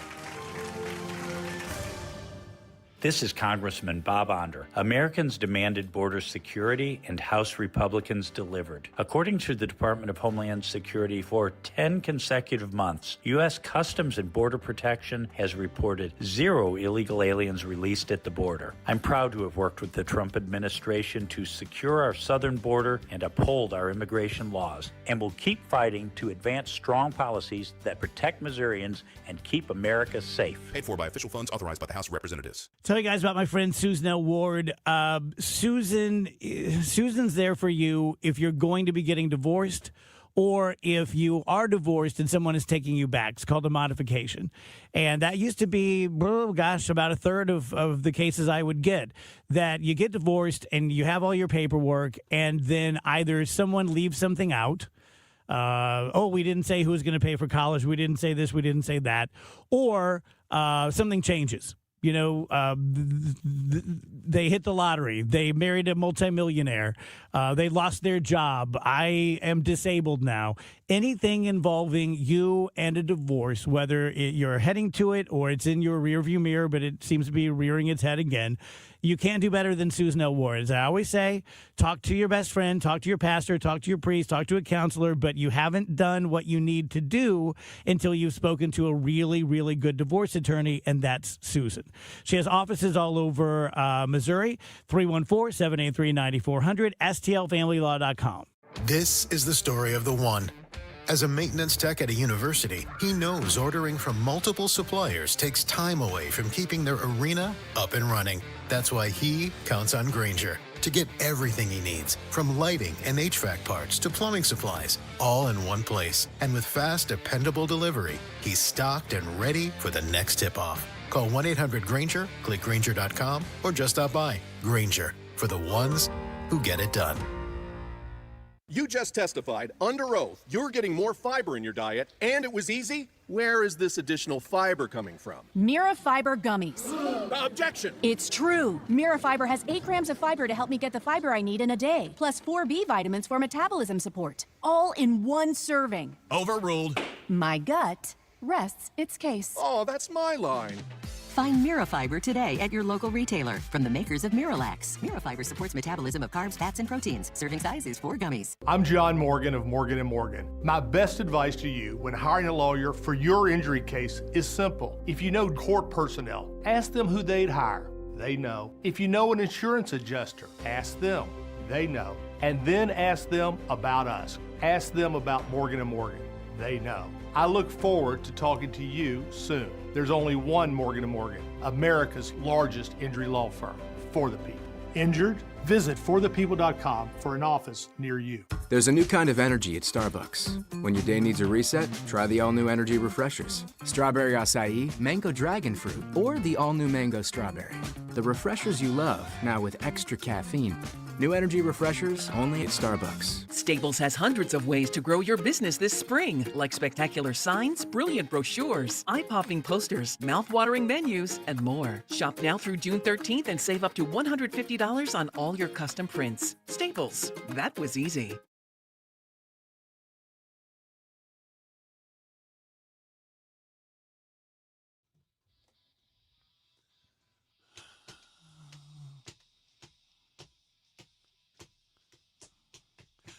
Welcome back, guys. DGS on KMOX, few minutes shy of 4 p.m.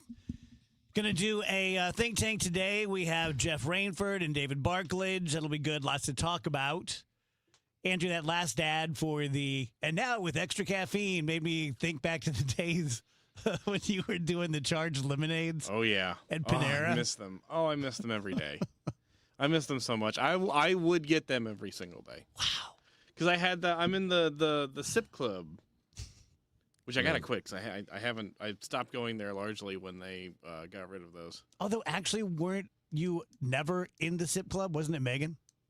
It's Megan who's in it, but I'm paying for it, so it's my.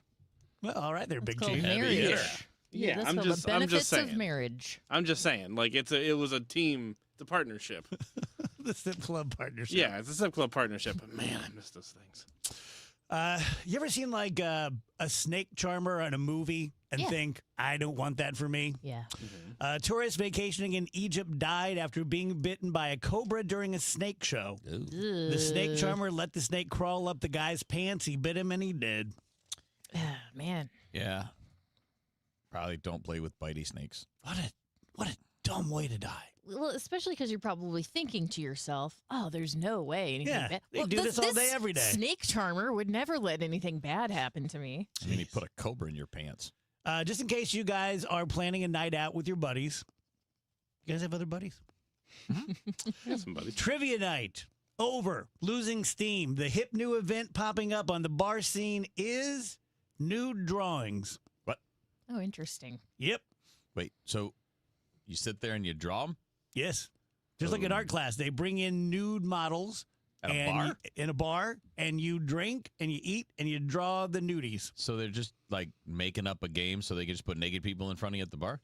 Yes. Do I get to be nude as well, or just the model? Haven't you guys ever seen at the bar, like, it's like a old school, like. You're just in the corner. I thought you said nude drawing. It said nude art. Okay, I'm sorry. I make my art. Look, I drew Charlie Brown. Go ahead, Rach. Well, haven't you guys ever seen at the bar, they'll have like these monitors or like, it's like, I don't know what to compare it to, but it's basically a spot the difference game and it'll be like a nude photo. No. All I right. love What's the Difference and nude people. So. Yeah, I mean, it's fun. It's a bars fun are game that? to play. Dive bars. I mean, not like nice bars. I've seen the boob chart. What? That's at a lot of different dive bars.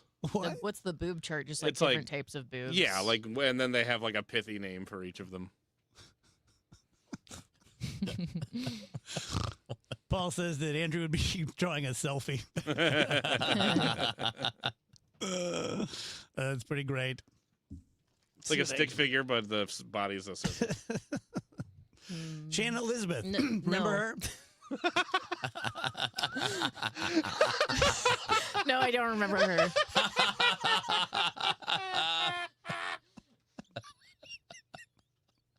Andrew's going into evil laugh. Are we laughing about your stick figure? I'm laughing because she's holding up a sign that says we're way late for Alive, and you go, remember Shannon Elizabeth? She goes, no! I'm a slave to my art. What can I say? Tell you guys about Michael's Bath. This is an easy one. It's going to take no time at all. Mike, great guy, great craftsman, really good eye for hiring, training, developing his people. He has 2 job bosses who are just great. When I met with the DGS listener a couple months ago and saw the bathroom remodel, and he just was so effusive with his praise of Michael and the 2 guys. Now they kept the job, on schedule and on budget. They do the same thing that Bath Fitter and 3 Day Kitchen and Bath do, but they do it better. They have better products. Right now, they're introducing a new premium wall. Perfect if you like the look of stone, but without the upkeep, sleek, durable, designed to elevate your space. And they're also offering you for a period of time a free rain shower head, or you can upgrade safety features like grab bars or built-in seats. He's also 30 to 50% less expensive than the aforementioned companies. 636-775-0800 or michaelsbaz.com. Time now for today's Spotlight on Tech, sponsored by Ethos. Snap is enlisting Qualcomm to revive Snap's Specs smart glasses. Snap's last generation of Specs debuted in 2019, but the Snapchat parent announced a partnership with Qualcomm to power the augmented